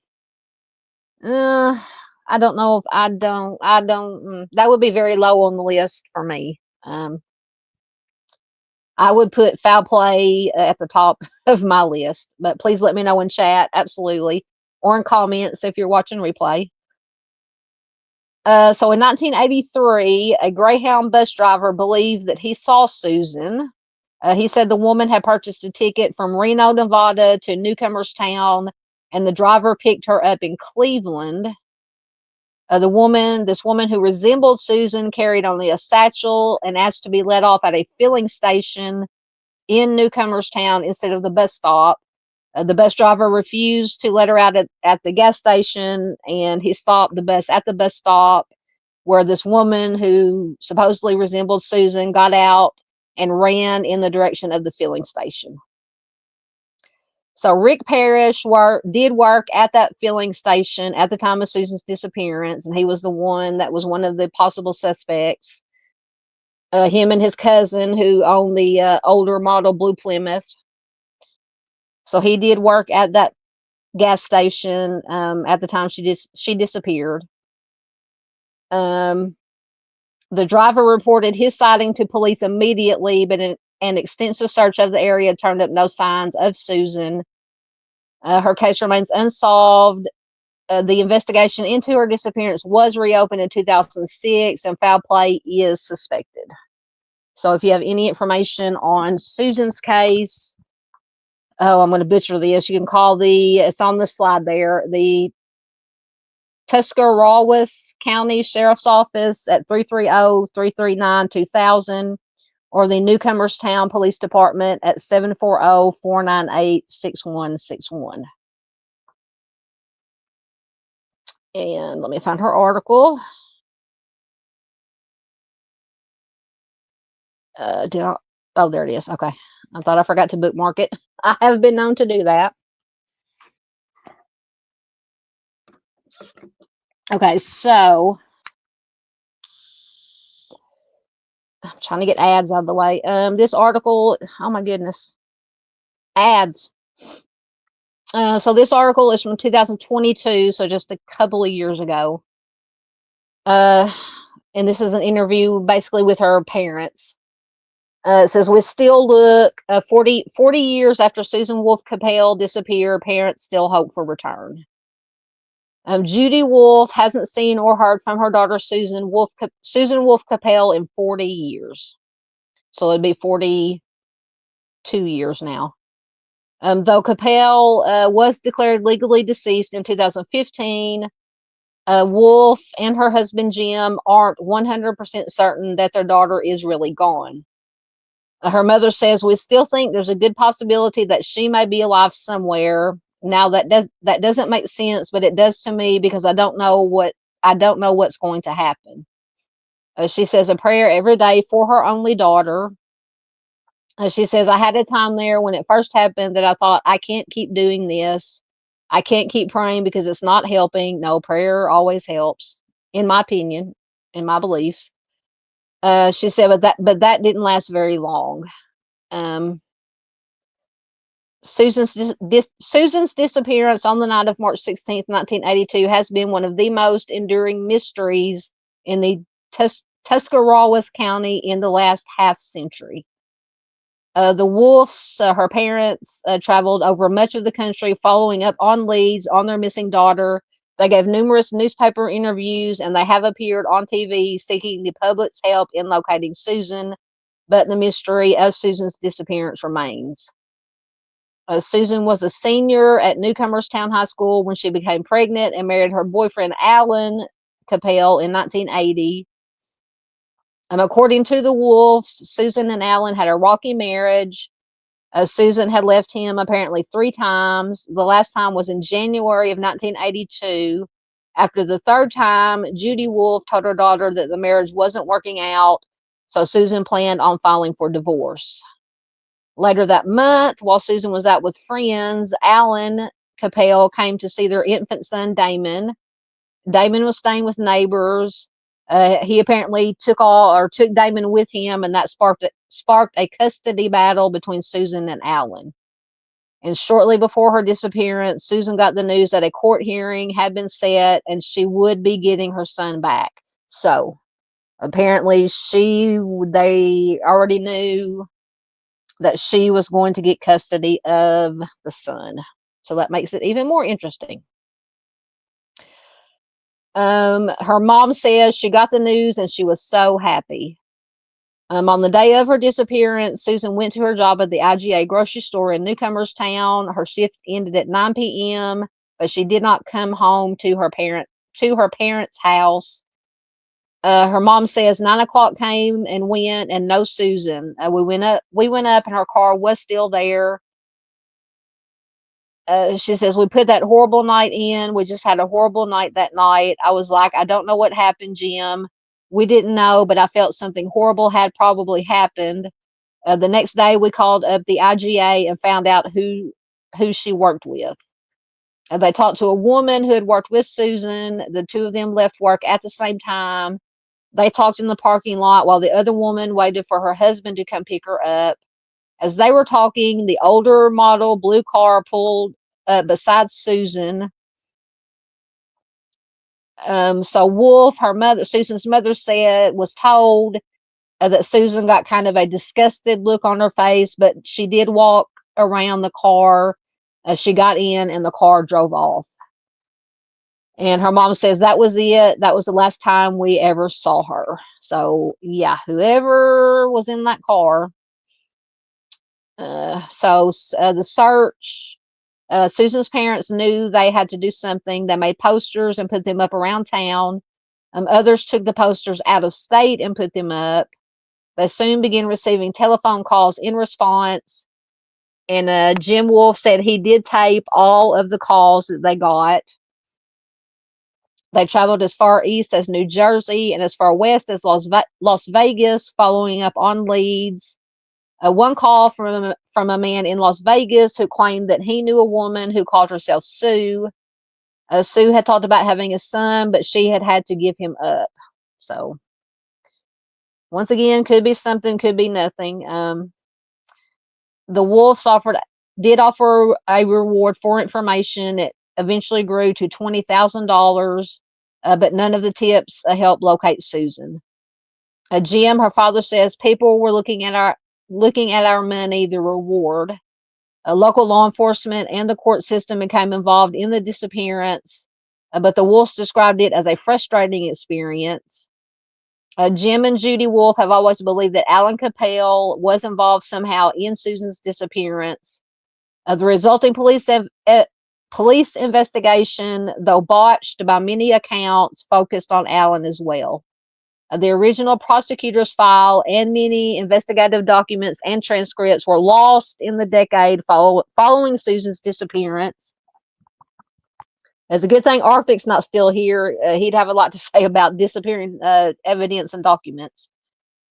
So Alan and a co-worker, at the Ohio Department of Transportation, like I said earlier, they passed away on September 4th, 2003, when a truck hit their car on U.S. Route 250 in New Philadelphia as they inspected a highway project. And in an interview with a Times reporter before his death, of course, Alan denied taking the life of Susan. He said he expected her to knock on his door someday, and he was prepared to ask her where she had been. The Wolves did offer praise for the work of former Sheriff Harold McKimmey and one of his detectives, Jeff Cady. Her mom says Jeff Cady did a lot for us. In 2015, the Wolves made the decision to have Susan declared legally deceased. Judy said they did it so that their 3 sons would not have to deal with it. They bought a tombstone for themselves and Susan at West Lawn Cemetery, just outside of Newcomerstown. A memorial service was held on July 6, 2015 in honor of Susan. Judy said that July 6th was an important date for Susan because that was the day she became a member of the Lutheran Church in Newcomerstown. William Haggis, a Lutheran pastor from Dover and father of a former pastor in Newcomer's Town, conducted the services. Her mom says he was so nice. He did a wonderful service. It just meant so much to us. Her mom says they put a note, or it says they put a notice in the paper about the service, and 80 people showed up. Her mom says down there that day it was sad, very sad, but we came back here and we had a meal for people. Though it has been 40 years since Susan disappeared, her parents still have hope that she is alive somewhere. Her dad, Jim, says we still look. So that tears me up with these family members, reading these family member interviews, but they're very important, very important. So that is the case of Susan. Let me get back into your guys' comments quickly. Oh, there it was. Okay. Yes, absolutely. Everybody brings something to the table. Absolutely.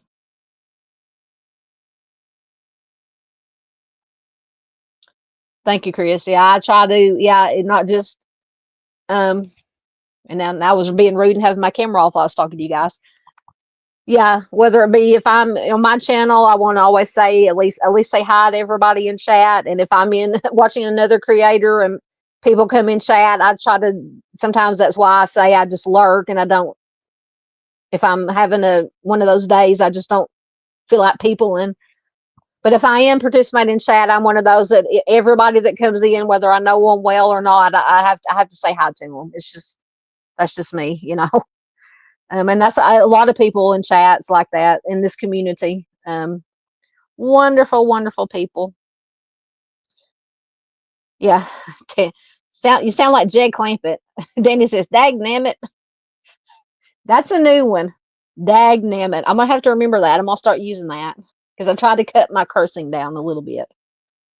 But Danny says, "Dagnammit, why isn't this solved?" I know, but then again, because in my opinion, number one suspect is the husband, soon to be ex-husband, and possibly the two, the people he was, somebody, was this the one that, the two cousins, hold on, was that, or am I getting my cases mixed up? Oh, let me go back to the other article. Goodness, sorry. Give me 1 second.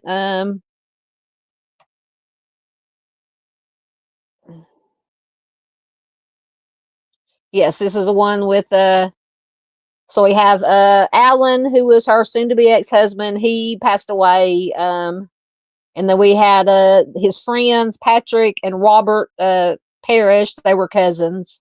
The two of them were cousins. All of them have passed, all three of them have passed away, but it was still, even though they're passed away, at least if the family, if they knew what happened, if these three or any one of these three had anything to do with it, at least it would give the family, her parents, some kind of a measure of closure. So yeah, I agree. So just Chris, absolutely. Hey, there's Sunday Doodles. Hello, Sunday Doodles. Good to have you here. Always good to have Sunday Doodles here.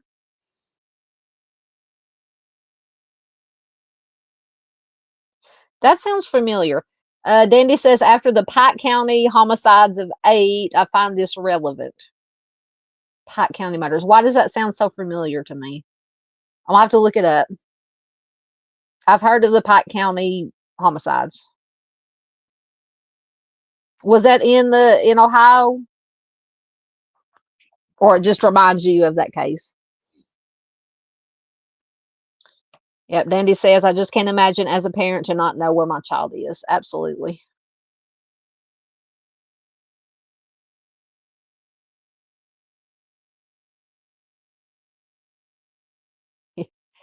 Absolutely, Miss Barbara. Miss Barbara's so sweet. She says, I love people too much not to leave the house except for winter. I hate cold. I do too, Miss Barbara. I hate the cold, but I know I'm below you, and y'all get, in Missouri, y'all get some colder weather sometimes than we do in here in Arkansas, but I don't like the cold. I mean, if it gets below like 70 degrees, I start shivering. I may not necessarily bundle up, but I like it a nice 70 or so with no humidity, but in Arkansas, very rarely do we have no humidity. Yep, I know you meant cold, Miss Barbara. Dandy said she's in Colorado. She says it's freaking burr here. I can imagine. Mm,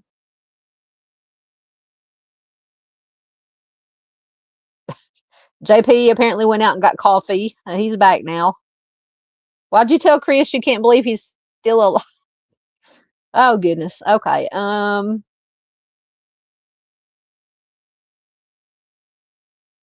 Oh, did you mean? Hold on. Maybe I read that wrong. Hold on. Oh, you said I can't believe you're still alive.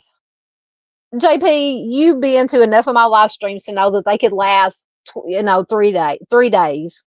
I thought because you said, hi, Chris, sorry, went and got coffee. I thought I just read it fast. I thought you said, I can't believe you're still alive talking to Chris. Sorry, I misread. Oh, anyway, yes, we are still alive for a few. I think I got a couple of more. I don't even know how many we've done already. But see, once again, I have to, I want to make sure I want to get everybody's questions, comments, observations, whatever about cases, especially. And I love reading just the banter between you guys when we're live. Oh, Miss Barr says it's 44 here today. Supposedly it was, I think, upper 50s, low 60s here. I think when I looked at AccuWeather this afternoon or late morning, early afternoon, it said it was supposedly 61. When I stuck my head out the door, I was like, yeah, there's no way. But it was still just kind of that dreary, drizzly, windy, cold, dreary. So I didn't even go to work today. I stayed home today, but I got out and worked a few hours Saturday. So that made up for not working today. I just couldn't do it. Miss Paula agrees with me about something. Thank you for agreeing with me, Miss Paula. Absolutely. Miss Paula is so precious.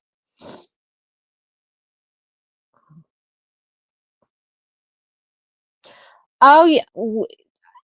You had to remind me again where you're at, JP. Are you in Cal? I know they had a earthquake in California. Was it today, yesterday, a couple of days ago? Now, I don't know if you're in California. There could be another earthquake somewhere else. John Paul says, I hate earthquakes. We had one today, scared the hell out of me. Yeah, I need to say, because I have a niece, my oldest niece lives in California. But yeah, they had, it was what, a 6 point something or 7 point something. I think it was in Northern California, I believe. Sunday says they saw the earthquake news. Glad you're okay.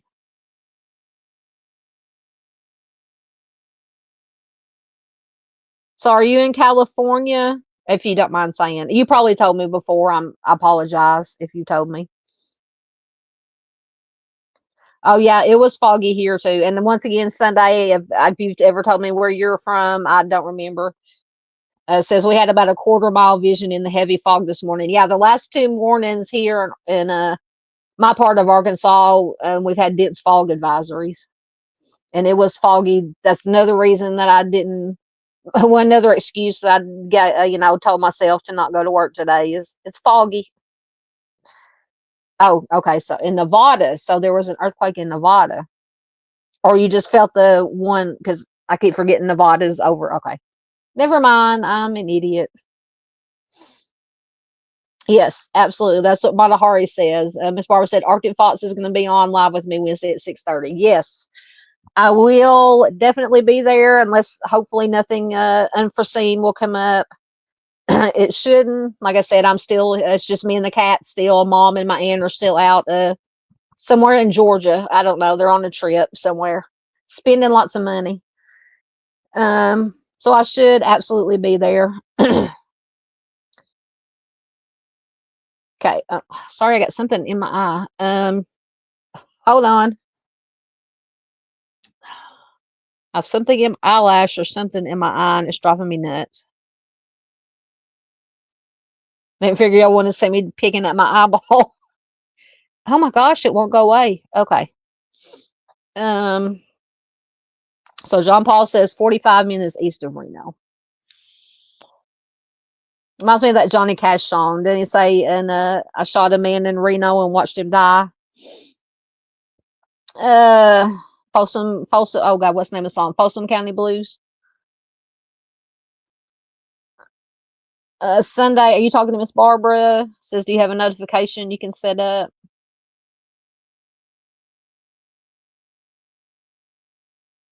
Yeah, you can, if you're sub to, I don't know if you're talking to Miss Barbara, but yeah, if you're sub to the channel, just turn the notifications to all. But then again, that does not necessarily mean that the YouTube's is going to actually send you a notification. Sometimes I get notifications, sometimes I don't. Oh, Sunday is in Kansas, not far from you. I'm in Arkansas. So I'm going to call you Dorothy from now on. No, I'm kidding. I'm kidding. God, I haven't watched The Wizard of Oz in so long. And now I want to go see Wicked. Miss Paula went to see Wicked. Oh, thank you. John Paul says, I'm not an idiot. I'm awesome. Well, I don't know about awesome, but thank you. Absolutely. Absolutely, Miss Bart. And I probably just screwed up my, hit my phone too hard. You always, yes, you have all of us. Absolutely. Forever and ever. You're not getting rid of any of us. Yeah, that's it. Folsom Prison Blues. I knew it was something like that. Yes. It says something about, now, I'm not going to sing. Y'all don't want to hear me sing. And he say, when one of the lines is, I shot a man in Reno just to watch him die. Anyway, yes, Paula's on it. Johnny Cash. Love Johnny Cash. Who is from Arkansas. Miss Barb says she just set up the live tonight. Really? What part of Arkansas do you go to? Sunday said they go to Arkansas a lot. And Chris wants to know what kind of yeah, Chris is in Kansas, right? South Central Kansas. So I'm trying to look at my mental map, which is not working. So the musician, obviously, I'm telling you, and Echoes, my brother that comes here, would get along so well.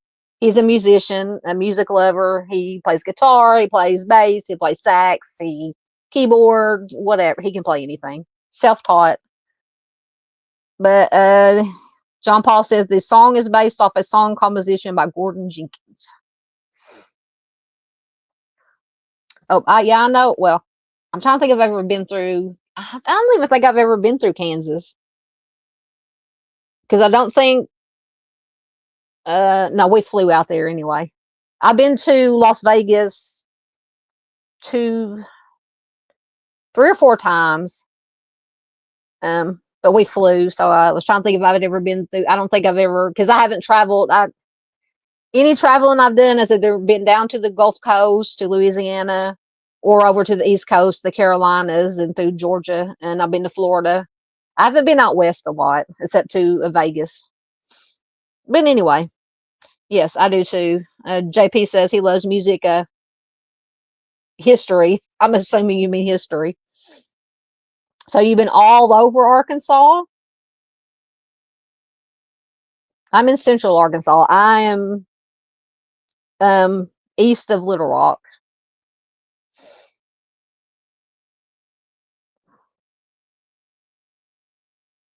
Yeah, that is true. JP says most musicians don't write their own music anymore. So I know. Absolutely. And then my youngest nephew, the one that was adopted, my baby brother and sister-in-law adopted, he can sing. He taught him, or I don't know if he's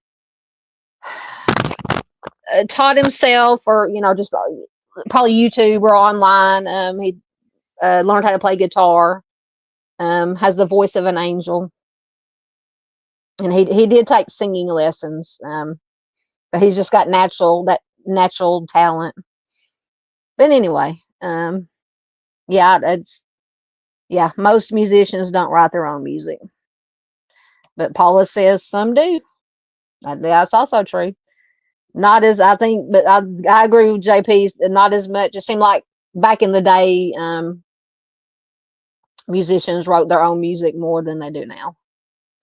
To me, nowadays, it doesn't matter what kind of music it is, if it's country, pop, rock, whatever, it's just I mean, it's just cookie cutter, you know, they all sound the same to me. I don't know. That's why I hardly listen to any new music unless it's a band that's been around forever and a day that's still making music. I will listen to their new music. But as far as listening to new bands or singers and, or, you know, musicians, it's just cookie cutter, and it's branding. It's branding. It just drives me nuts. Anyway, I won't get in my music rant. I'll quit. JP says he's got the voice of Freddie Munster. You know you don't. I've listened to your videos when you're singing. Ah, okay. Oh, come up.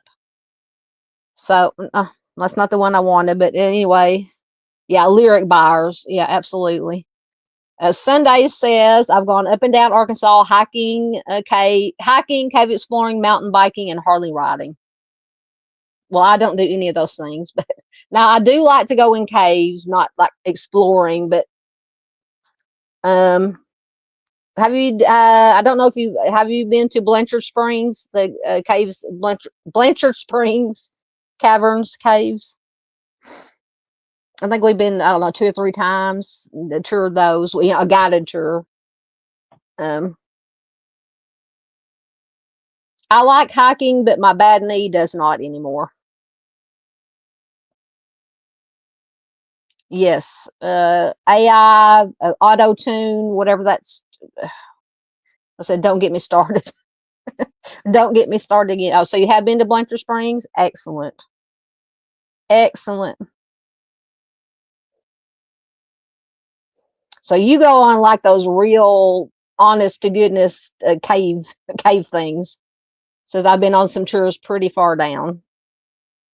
My brother, the musician brother, he used to do that went spelunking some back in the day. All right. All right, let's quit for a minute. I'll mark where I'm at, and I left it talking to you guys. Come on, there we go. Okay, so how long? Oh, okay. This may be 3 hours. That's okay. I think we just got 2 more. So this is Andrew Gray Chapman. Now, let me get his information. Turn my camera off while I'm reading. And for some reason, I feel like it's just rude to not be looking at the camera if I'm talking, you know, looking down, reading, if I have the camera on. But anyway, plus I have to take a hit on my vape every once in a while, and I don't like to do that on camera. But anyway, so we have Andrew Gray Chapman. He went missing on December 8th of 2006 from Columbus, Ohio. He's a white male, 32 years old, 5'10" to 6'1", 165 to 200 pounds, brown hair and brown eyes. He does wear glasses. It says he may have had a mustache. Oh goodness! It gives his pant size, shoe size, shirt. I'm not going to give all that. His nickname is Andy. It says he was addicted. He was an addict, addicted to substances. He did enter rehab 3 times, but unfortunately he relapsed each time. And that smaller picture is an age progression of him to age 49. So Andrew was last seen at his home on Whitehorn Avenue, which is in the Hilltop area of Columbus, on December 8th, 2006. He called his grandmother, apparently in a panic, and said that he needed to see her right away. She was not able to come and visit him for several days, however, and by then he was unfortunately gone. He left his car behind, and after that, has never been seen or heard from again. He missed a court appearance later that month, and his family reported him missing in January of 2007. So that is, okay, so 2 months or so. Okay. Yeah, so 2 months or so after he was last seen or heard from, they reported him missing. So in 2008, the missing persons report was closed without his family being consulted, as authorities thought that he was simply on the run from his legal problems. But in 2013, once police realized his family still hadn't heard from him, they did reopen the missing persons case. Prior to his disappearance, he had become addicted to substances, and his wife had taken their young son and left. He did remain in regular touch with his mother and his grandmother, however. His family initially thought he might have just left town or just have left on his own due to his substance problem. But after so many years passed without anyone hearing from him, they began to worry. And they do now believe that foul play is possible in his disappearance, and it does remain unsolved. So if you have any information regarding Andrew's case, you can call the Columbus Police Department at 614-645-4545. Give me 1 second.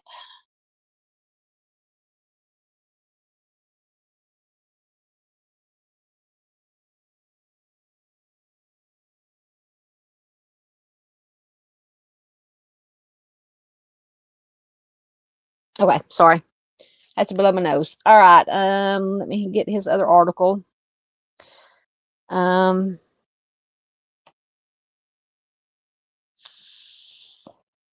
right, so this article is from 2023, November 2023, so about a year, a little bit less than a year, or a little bit more than a year. No, a little bit more, excuse me. I keep forgetting it's December already. Anyway, Unsolved Ohio, what happened to Andy Chapman, a man missing for 17 years, 18 now. After a frantic phone call to a family member, Andy Chapman disappeared from his home in the Hilltop area and has not been seen or heard from in 17 years. Amy Chapman, which is Andy's sister, described him as a kind-hearted soul and family man. Andy, his sister, says Andy enjoyed being with his family. He enjoyed concerts. He enjoyed camping a lot. He just really enjoyed being around people. Judy Rafferty, who's Andy's mother, said that he was a shy kid who loved being in Boy Scouts, playing baseball, and all kinds of sports. Sorry, I got to scroll through ads. Before his disappearance in 2004, Andy began taking medication after a car accident, which ultimately left him suffering from a substance addiction. This is according to his mother, and this addiction continued through his disappearance. Andy went missing on December 8th, 2006. At the time, he was 32 years old, living with 2 roommates in a home on Whitehorn Avenue. Rafferty was homesick the day that Andy went missing. Before he disappeared, she did receive the phone call from him. So that was his grandmother, right? Okay. She says, he called me and said he just had to see me. It was urgent. He had something to give me, and he wouldn't tell me what it was. That is intriguing. Rafferty had the flu and was more than an hour's drive away, so she decided not to drive to go see him. A few days later, she was feeling better and had returned to work, so she did drive to Andy's home, but by the time she arrived, he was gone. She said a neighbor told her Andy and his 2 roommates had moved out, so it wasn't just him. She says, to this day, I just wonder what he had to give to me or what he had to say. See, that is a question I have, obviously. She says, I mean, my mind just goes through that, not on a daily basis, but quite often. Would things have been different if I hadn't been sick that day? Andy's family members originally believed in December of 2006 that his disappearance was related to his struggle with addiction. But after not hearing from him for about 3 months, they did file the missing persons report in March of 2007. Several months prior to his disappearance, Andy requested money from his retirement fund. At the end of November 2006, a short time before he vanished, he did receive a check for close to $39,000, according to Amy, who I believe is his sister. So that's a lot. That's a lot of money. That could be a motive for somebody if he didn't willingly go missing of his own accord. She said the check was originally mailed to an address that Andy had been evicted from a month prior, so his family doesn't know how he ended up getting the check. He cashed it out. So he bought a car for about $14,000. Amy claims that in July of 2007, a family member of one of Andy's former roommates transferred the car title into their name without the knowledge of Andy's family, who originally didn't know the car existed. Amy and Rafferty, who I believe is his grandmother, both believe the car and the money Andy received may be related to his disappearance. Bingo. Additionally, they weren't able to find a trace of the rest of the money Andy had taken from his retirement fund. Amy says, you don't disappear and leave the car you just bought. There's no trace of the money and no trace of Andy. They both believe foul play was involved. His grandmother says, you go waving that kind of money around and something's going to happen to you. I have to agree. Unfortunately, that could be true. Those 17 years have passed. Andy's family has not given up on finding answers. Amy and Rafferty have appeared on multiple podcasts, attended missing persons events, and have begun holding a tower light up event for Andy's birthday every year. They also run a Facebook page dedicated to finding Andy. Once again, I got to scroll through some more ads. His grandmother says, what I go through every day is a roller coaster of mixed feelings to where I have to pretend everything is okay on the outside, but on the inside, my heart is just screaming in pain. It's just year after year, no answers, no leads, no conclusion to what happened to him. Amy said that when human remains are found in Ohio or surrounding states, she instantly goes into work mode to confirm the remains aren't Andy's. She says, I think about those remains. That could be your brother. It is torture. I can't imagine. So once again, at the time of Andy's disappearance, he was 6 feet tall, 175 pounds, brown hair, brown eyes. He wore glasses. Central Ohio Crime Stoppers is offering a $4,500 reward to anyone who provides information that leads to the location or recovery of Andy. The Chapman family is holding a fundraiser to increase the reward. Anyone with information can contact Columbus PD at 614-645-4545 or Central Ohio Crime Stoppers anonymous tip line at 614-461-8477. Oh, so another heartbreaking. Well, obviously all of them are heartbreaking, but like I said, I sit here and read these articles with the family members. It just makes it even worse.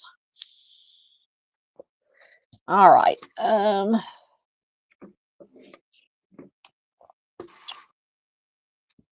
All right, let me get caught up in comments quickly, and I think we have one more. Let's see where I left off. Oh goodness. Okay,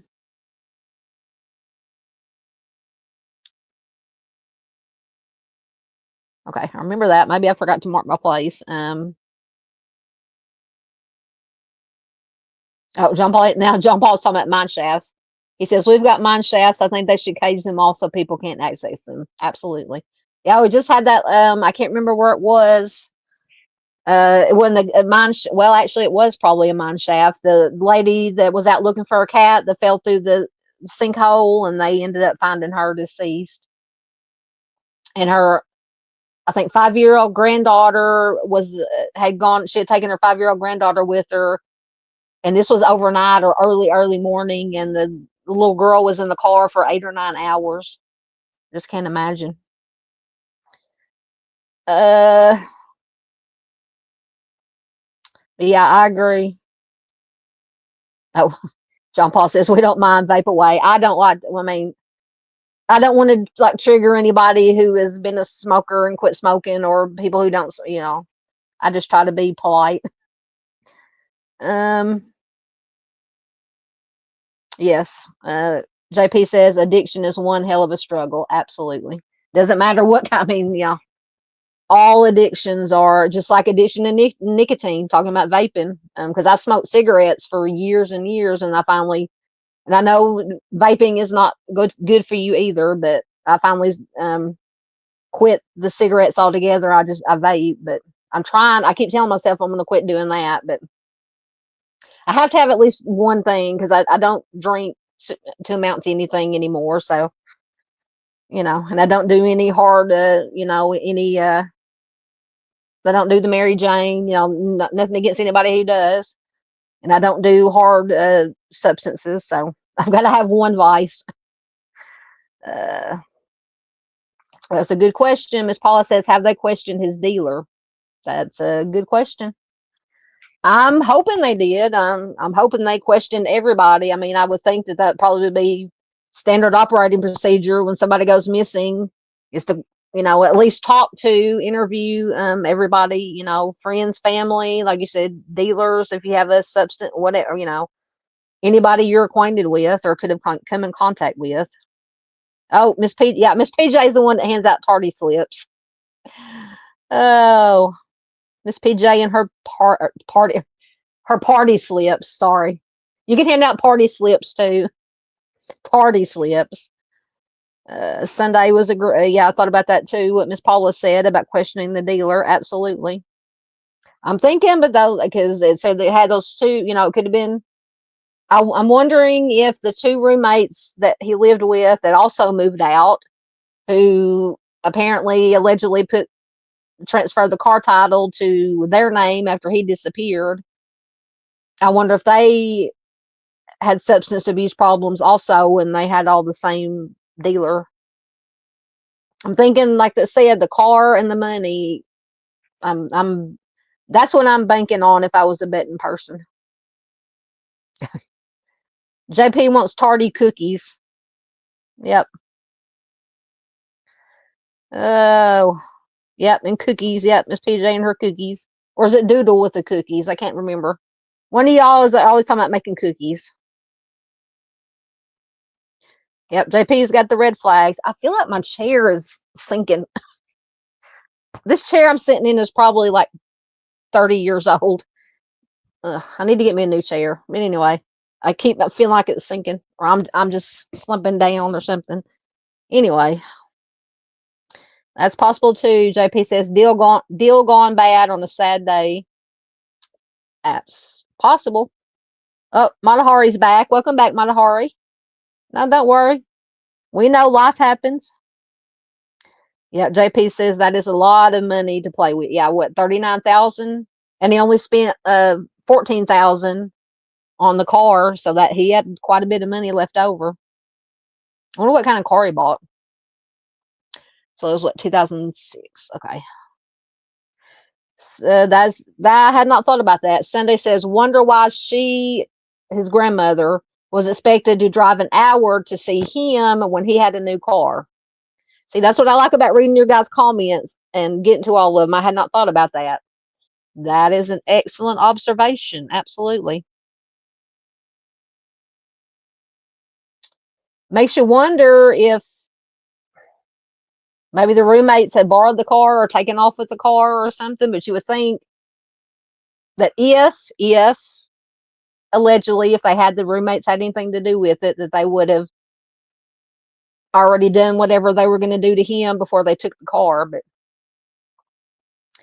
then again, we all know that people who do nefarious things, criminals, aren't always the smartest. John Paul, JP says he remembers that one. There it is. Are you talking about the lady that fell through the sinkhole? Yeah, that was this past week.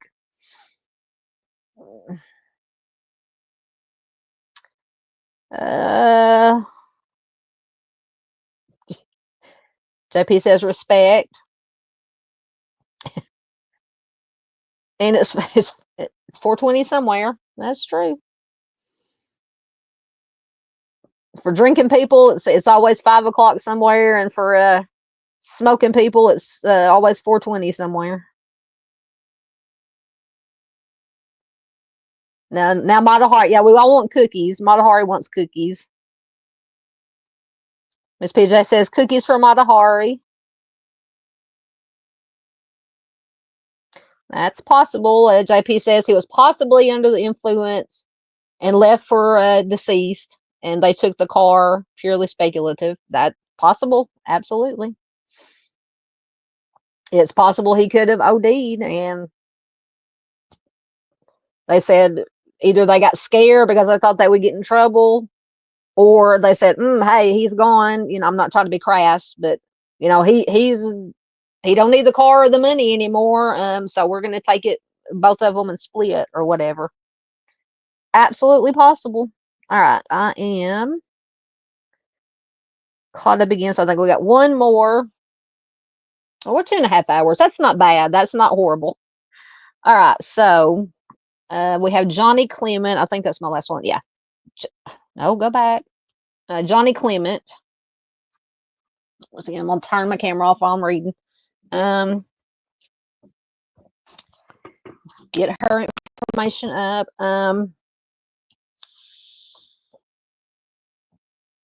So Jonni went missing on May 27th, 2001. So I had more. There's more 2000s in this one than I thought. I think half of them have been in the 2000s. Anyway, May 27th, 2001, from Cleveland, Ohio. She is considered an endangered missing white female. She was 40 years old at the time she went missing. She'll be 62 years old now. At the time she went missing, she was 5'7" to 5'10" inches tall, 150 to 200 pounds.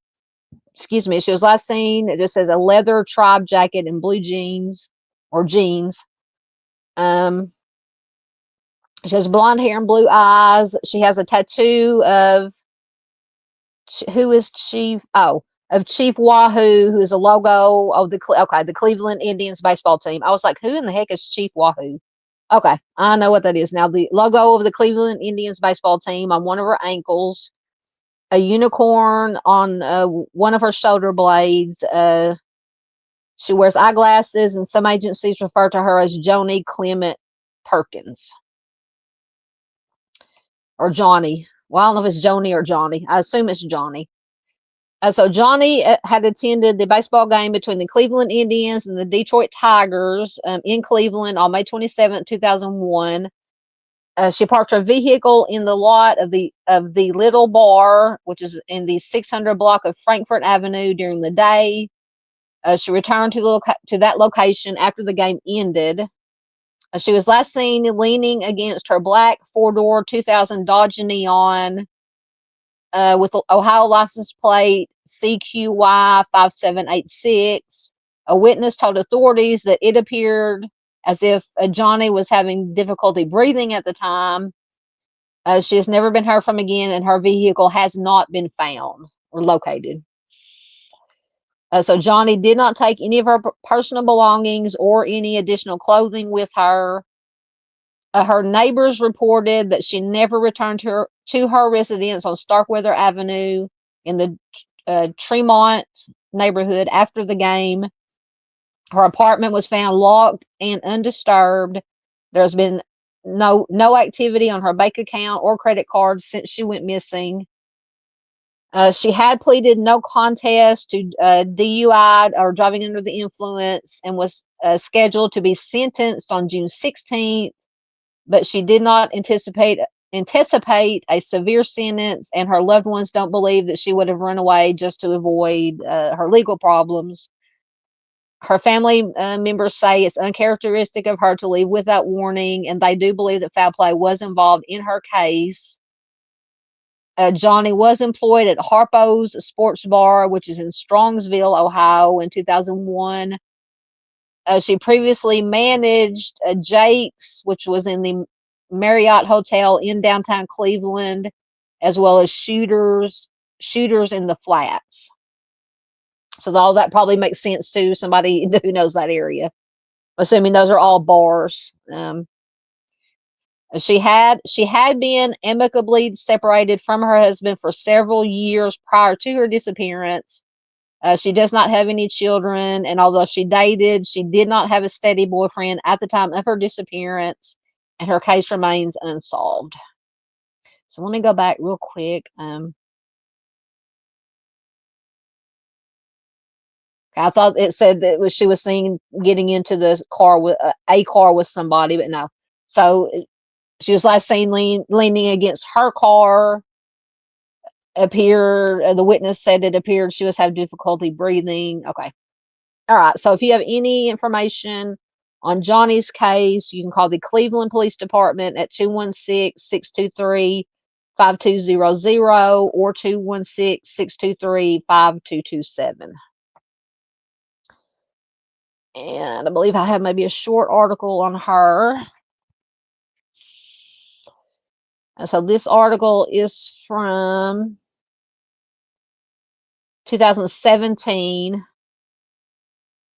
So she disappeared in 2001, so 16 years after she went missing. The family of a woman missing now since 2001 is still searching. Jonni Clemett went to a Cleveland Indians game and never came home. Progressive Field on game nights like Friday is the summertime pulse of Cleveland. But so much was lost for Jonni's family after an Indians game on May 27th, 2001. Her family is still not giving up hope that someone knows something about that day. It says Progressive Field was still the Jake. So that was the name of the field, or they renamed it. I've heard of Progressive Field. Anyway, it was an afternoon game. Jonni Clemett, 40, was an avid Tribe fan with an Indians tattoo on her ankle. She was there with friends from Little Big Bar on Frankfurt in Cleveland. Little Big Bar is also where Clemett was last seen getting into her car after the game just before 5 p.m. Her sister Jackie Clemett says she said goodbye, see you later. That was it, and her car was never found. Still no sign of Jonni, so Jackie is still relentless in the search, plastering missing persons posters all over town and handing them to anyone who will take one. She says, quote, hoping someone might grow a conscience. Absolutely. If you see something, say something. Her sister says, I think the police just stopped looking. I don't want to stop. I want her back. Jonni Clemett never returned home to Tremont, and none of her belongings were gone. None of her credit cards had been used. She just vanished. Her sister Jackie says, I try to keep my hopes up. I really do. She said she watched Friday's Indians game from her Mentor on the Lake home. There's lots of unique names apparently in this part of Ohio. She wore the Indians hat she used to wear to games with Jonni on the eve of the day that will mark 16 years gone. Jackie says, I miss her. I miss her a lot. It's day by day. That's all I can say. It is day by day. I love you, sister. Cleveland police said the investigation is still active. Missing persons cases never close. So once again, if you know anything or have any information, contact the Cleveland police at 216-623-5200 or 216-623-5227. So it's just a short article with her sister.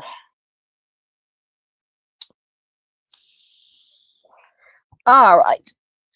Oh, sorry, I'm still trying to get comfortable in this chair. I got to get me a new chair.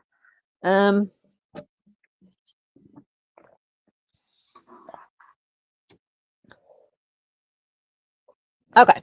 Let me get down to where I was at.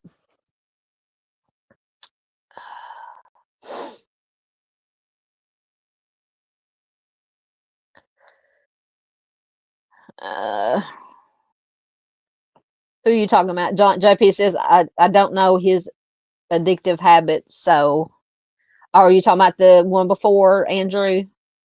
Yeah, it just said substances. Thank you. There's Lance's channel. JP, going back to Jonni, says that spells flight risk. No matter how the family sees it, the court sees flight. Absolutely. You are correct. Thank you, Miss Matahari, throwing in links again for JP's channel. And Miss PJ. And our precious Paula. And Timmy, our precious Miss Barbara.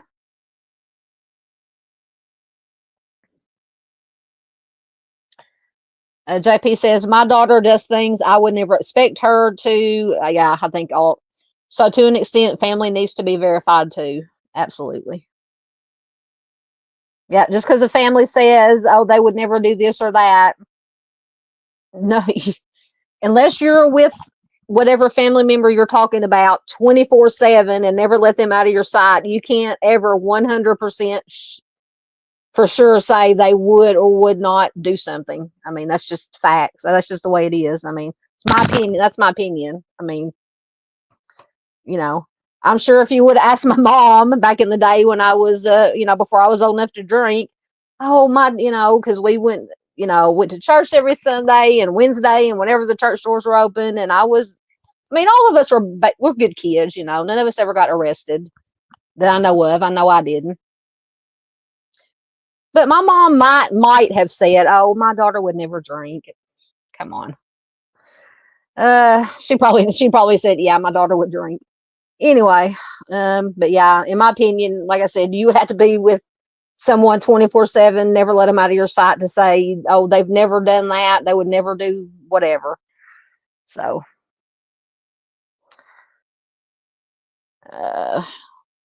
JP says police will stop because city council will often bring up resource costs for the department. That unfortunately is true. Cutbacks. Thank you. Yes, Miss Jacy was here. There's Miss Jacy's channel. Oh goodness, who knocked you off, Miss Barb? Yeah, I thought I was so afraid I was going to have a dumpster fire before we even got started because when I was getting everything set up and because I record or do it through my phone, I just have my laptop to read off of.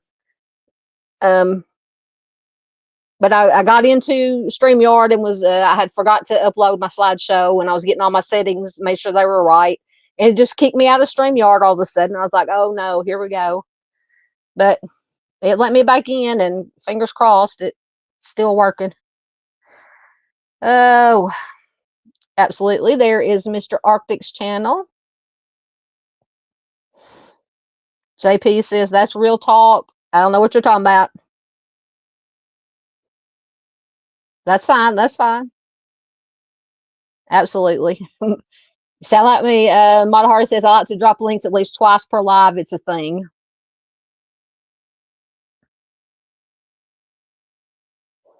Miss Barb says, I was too afraid of the police. I don't know why. I just was to do anything as a kid.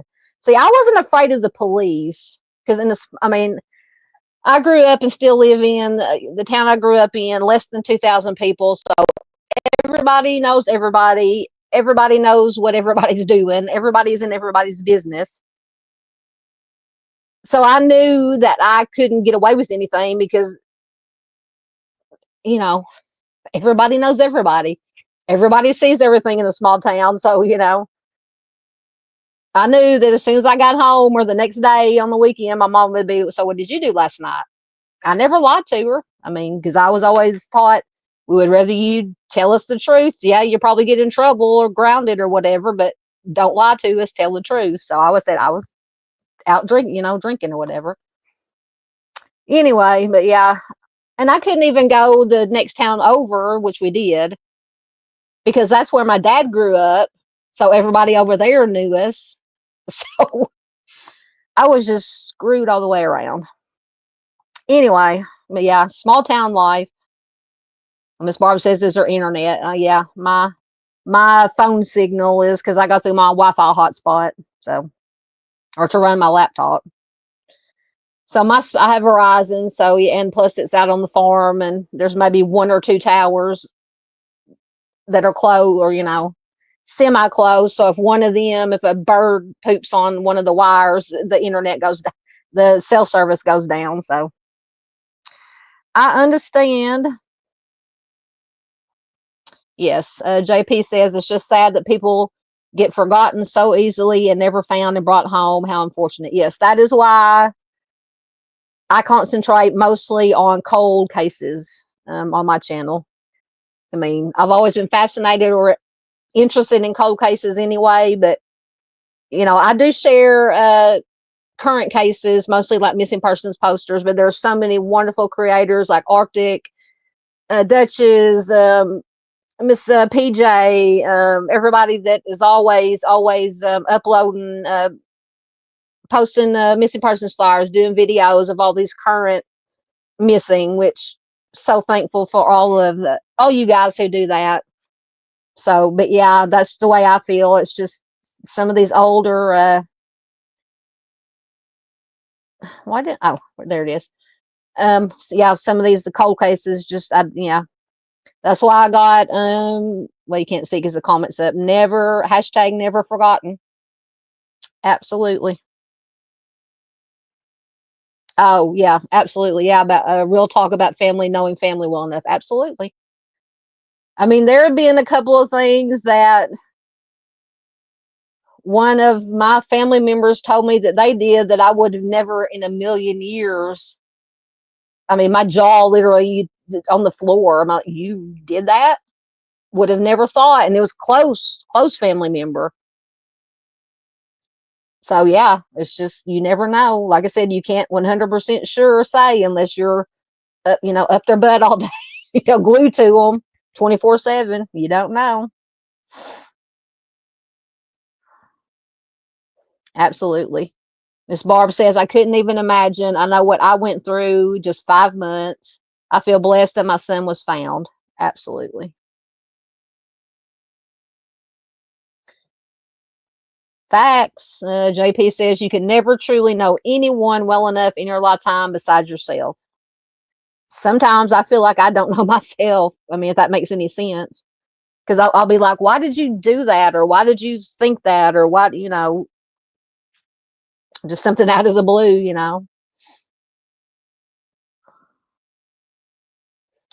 Yeah, Miss Barbara says, I was afraid of jail. I've had enough family members go there that I wasn't going. Yeah, me too. Yeah, I've had family members. Yep, absolutely. Yep. JP says, that is a blessing. It's good to be grateful. Oh, yeah, absolutely.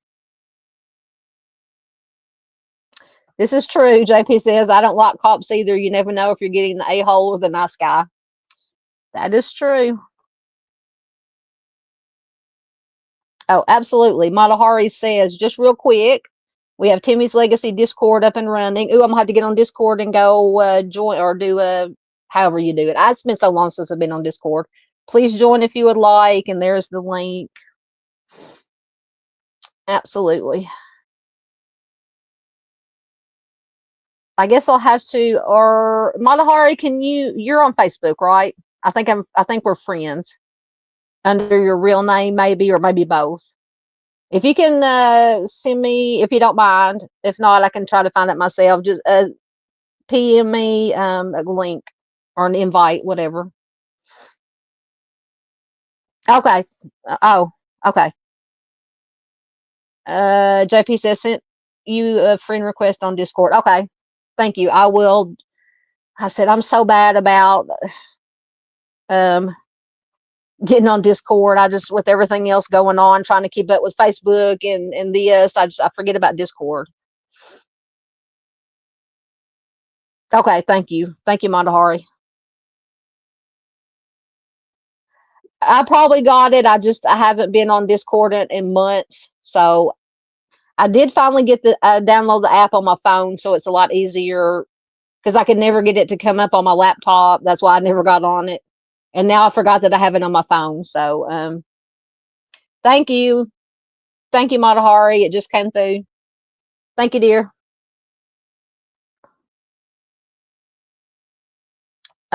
JP says, I have one that needs more missing posters posted. Are you talking about a case in the true crime channels? Yeah, just send it to me. I'll get on Discord and I don't know if you're on Facebook or not, but yeah, I'll get on. If I remember, I'll get on Discord when we get off of here. But yeah, if you give me the name, I'm sure I can find a missing person poster to post here, or, on the community wall on YouTube, wherever, in Discord. Yeah, I get confused too, Miss Paula. Miss Paula says I hardly ever use my Discord. It gets confusing. Yeah. Dandy, I don't know if Dandy's still here. Dandy taught me. She was the created the monster with me with Discord. She's like, "Have you heard of Discord? Are you on Discord?" I'm like, "Mm-mm." She goes, "Let me tell you." Oh, I love Dandy. Okay, in your server, you have stuff that needs to be shared. Okay. Oh, you have to. Okay, I got you. I got you. It's coming back to me now. So JP says he has true crime channels made in his server. Yeah, the little channel thing. I got you. I got you. It's all coming back to me now. I will definitely get on there, and because I don't think I might be in your Discord. I'll have to look and see. But if you sent me an invite, I don't know, you might have to send me a new invite, because I think the invites expire after a certain amount of time, so you have to send a new one. JP says it's okay once you use it more. Absolutely. All right, guys, it's been almost 3 hours. Hey, we did good. That's not bad. 3 hours. So thank you guys for being here. I love all you guys. So I'm gonna do some multitasking while I'm talking if I can. JP says I usually give away tracks for YouTube use there too. Excellent. Ooh, I might have to check that out. I forgot what I was gonna say. So today's Monday. Miss Barbara says she's learning Discord. I'm telling you, Dandy had to. I was always messaging Dandy. What do I do? How do I do this? What Oh, hello, Christopher Luttrell. Come into. I feel bad when people come into the very end. We're fixing to leave. Says now we're getting close to the end of the year. I know. I can't believe this. This year has gone. Christmas is only what? What is today? I don't even know what today is. The 9th. Oh my God. Christmas will be here. Oh, JP says free downloads and free use. I might have to check that out. I'm always looking for good music to use for videos or for intros, like for my live streams and stuff.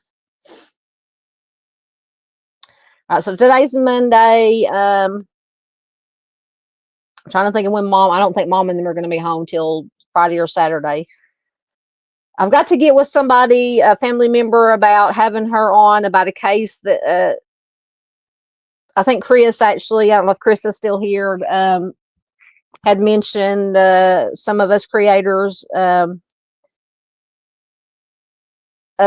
Somebody contacted me. Her dad was a victim of a homicide, and they're trying to get more attention to the case. And I've been going back and forth with her. So I'm trying to get her to do a lot. She's done like TV interviews, because she sent me a link to an interview to kind of familiarize myself with her dad's case.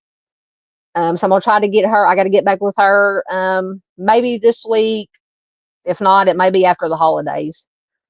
But if not, we may do something. We'll do something Wednesday probably. Oh no, if we do, it'll be after Miss Barb is live streaming. Arctic is going to be on with Miss Barb Wednesday. Timmy's Legacy 6:30 Central. So we might not do anything here. We're going to all go and watch Miss Barbara and Arctic. Or if you can't be there live, please watch replay.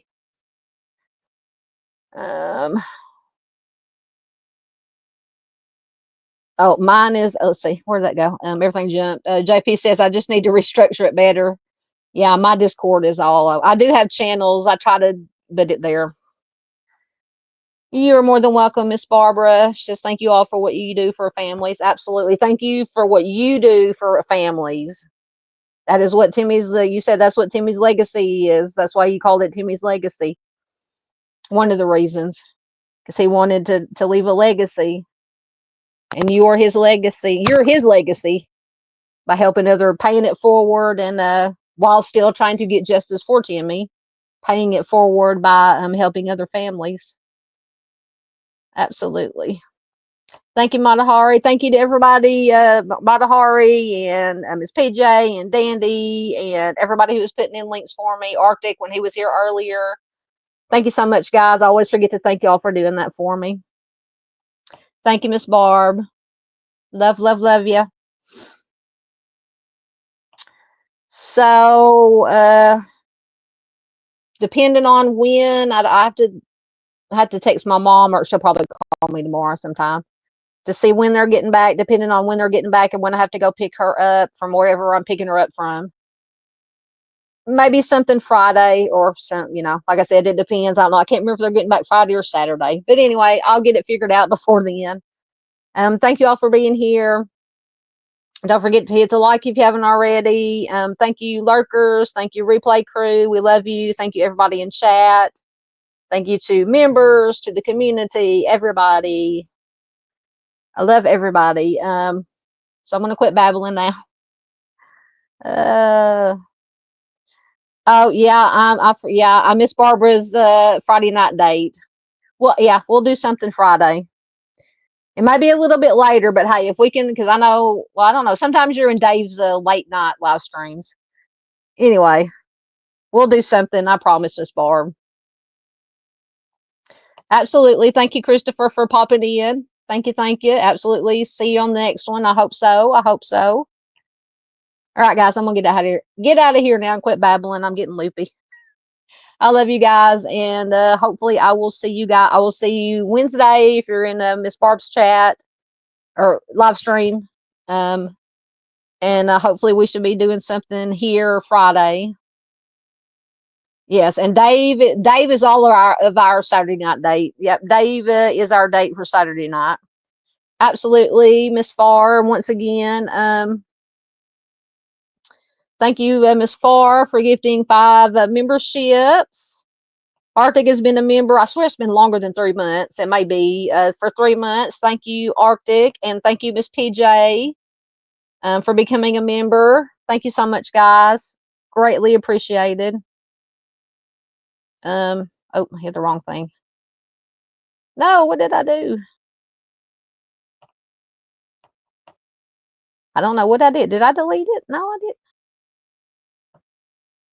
Okay. I don't know. Something happened. It disappeared. Miss PJ disappeared. I made Miss PJ disappear accidentally. Okay. Yeah, I told you I'm loopy, guys. All right. Wednesday we have a date with Miss Barb. Hopefully Friday you guys can come in and have a date with us. No, man. I did not see them, Miss Paula. Well, they talked about them some on the news. Oh, Miss P. I didn't delete Miss PJ. I know that one of the actresses from Wicked, I don't know if it was the one that played Elphaba was nominated, or somebody was nominated from Wicked.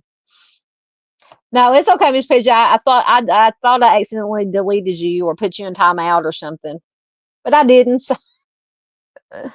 Anyway, okay, I'm surely gonna get out of here now. Thank you, everybody. My voice is going, you can tell. Wednesday night with Miss Barb, Friday night here, hopefully, if nothing goes wrong. Love you guys. I'll see you later.